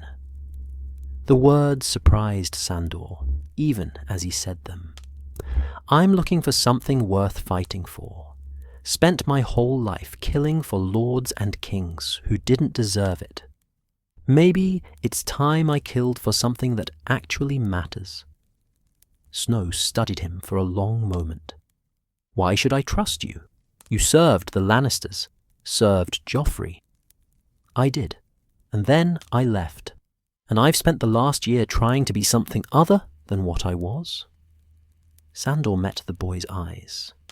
I can't change the past, can't undo what I've done, but I can fight here, now, against something that threatens everyone, that has to count for something. It does. Snow stood, extended his hand. Welcome to the Night's Watch, Sandor Clegane. Sandor took the offered hand. The grip was firm, honest. Not the Night's Watch, he said. I'm not taking vows. I've had enough of oaths and promises, but I'll fight beside you as long as you need me. Fair enough. Sandor Clegane stayed at Castle Black through the winter. He fought when the dead came, stood on the wall, swinging a sword at things that shouldn't be alive, protecting men he barely knew. It was brutal work, terrifying work, but it was honest. He wasn't the Hound anymore. Wasn't anyone's dog, wasn't anyone's weapon. He was just a man with a sword, fighting in the dark, trying to hold back the night. Some nights, when he couldn't sleep, he would take out the 2 wooden dogs from his pack. The one from the quiet isle, sitting peaceful. The one from the village, carved with care. He thought about Arya sometimes, hoped she'd survived, wherever she was, hoped she'd found something better than the hate he'd seen in her eyes. He thought about Sansa, too, the little bird in her cage, learning to survive. He hoped she'd escaped, found her way to safety. He thought about his brother, the mountain made into a monster, and felt nothing. Just a distant sadness for the boy he'd been, burning under Gregor's hand. That boy was dead too, had died years ago. Maybe everyone died in the end. Maybe all you could do was decide who you'd be when you came back. Spring came eventually. The long night passed. The dead were defeated. Barely, desperately, with terrible cost. But they were defeated. Sandor stood on the wall one morning, watching the sun rise over the devastated north. His leg ached, his scars ached, everything ached. He was tired, bone-deep tired, the kind that came from fighting too long against impossible odds. Jon Snow found him there. "It's over," the young Lord Commander said. "We won." "Aye, barely. You fought well, saved lives." Snow paused. "What will you do now?" Sandor thought about it. He could go south, find another war, another cause. Could go back to the Quiet Isle, find peace again. Could just keep wandering until the road or age or violence finally finished what Arya had started under that tree. "Don't know yet," he said honestly, "but I'll figure it out. You're welcome to stay. We'll be rebuilding for years. Could use good men. I'm not a good man." "No?" Snow smiled slightly. "You fought beside us, protected the realm, stood against the darkness when you could have run. What would you call that?" Sandor was quiet for a long moment. Then he pulled out the 2 wooden dogs, looked at them in the morning light. "Not good," he said finally. "But maybe not as bad as I was. Maybe that's enough." He stayed for the rebuilding, helped repair the wall, trained new recruits, did the hard work of putting a broken world back together. He never took the black, never swore vows to anyone or anything. But he stayed, and he fought, and he protected.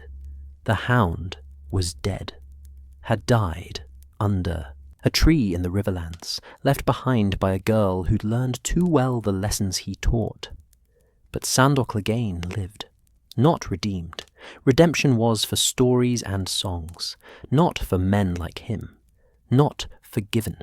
Some things were beyond forgiveness, but changed, trying, using what he was, the violence, the strength, the hard-earned skill, for something better than he had before.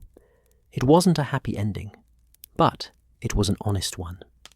And sometimes, on quiet nights when the stars shone bright over the wall, Sandor Clegane would look up at them and think, "I'm not the man I was, not yet the man I could be, but I'm trying." And that, perhaps, was what the elder brother had meant all along. Not death and rebirth, just change, slow and painful and real. The Hound who tried to lay down his sword. He never quite managed it. The world needed swords too much, and he was too good with one to put it away forever. But he learned to choose when to draw it, and that made all the difference. Winter came again, as it always did, and when it came, Sandor Clegane stood ready, not as a monster, not as a dog, just as a man who'd learned, finally, that how you lived mattered more than what you were called. The scars remained. They always would. But they didn't define him anymore, and that was enough.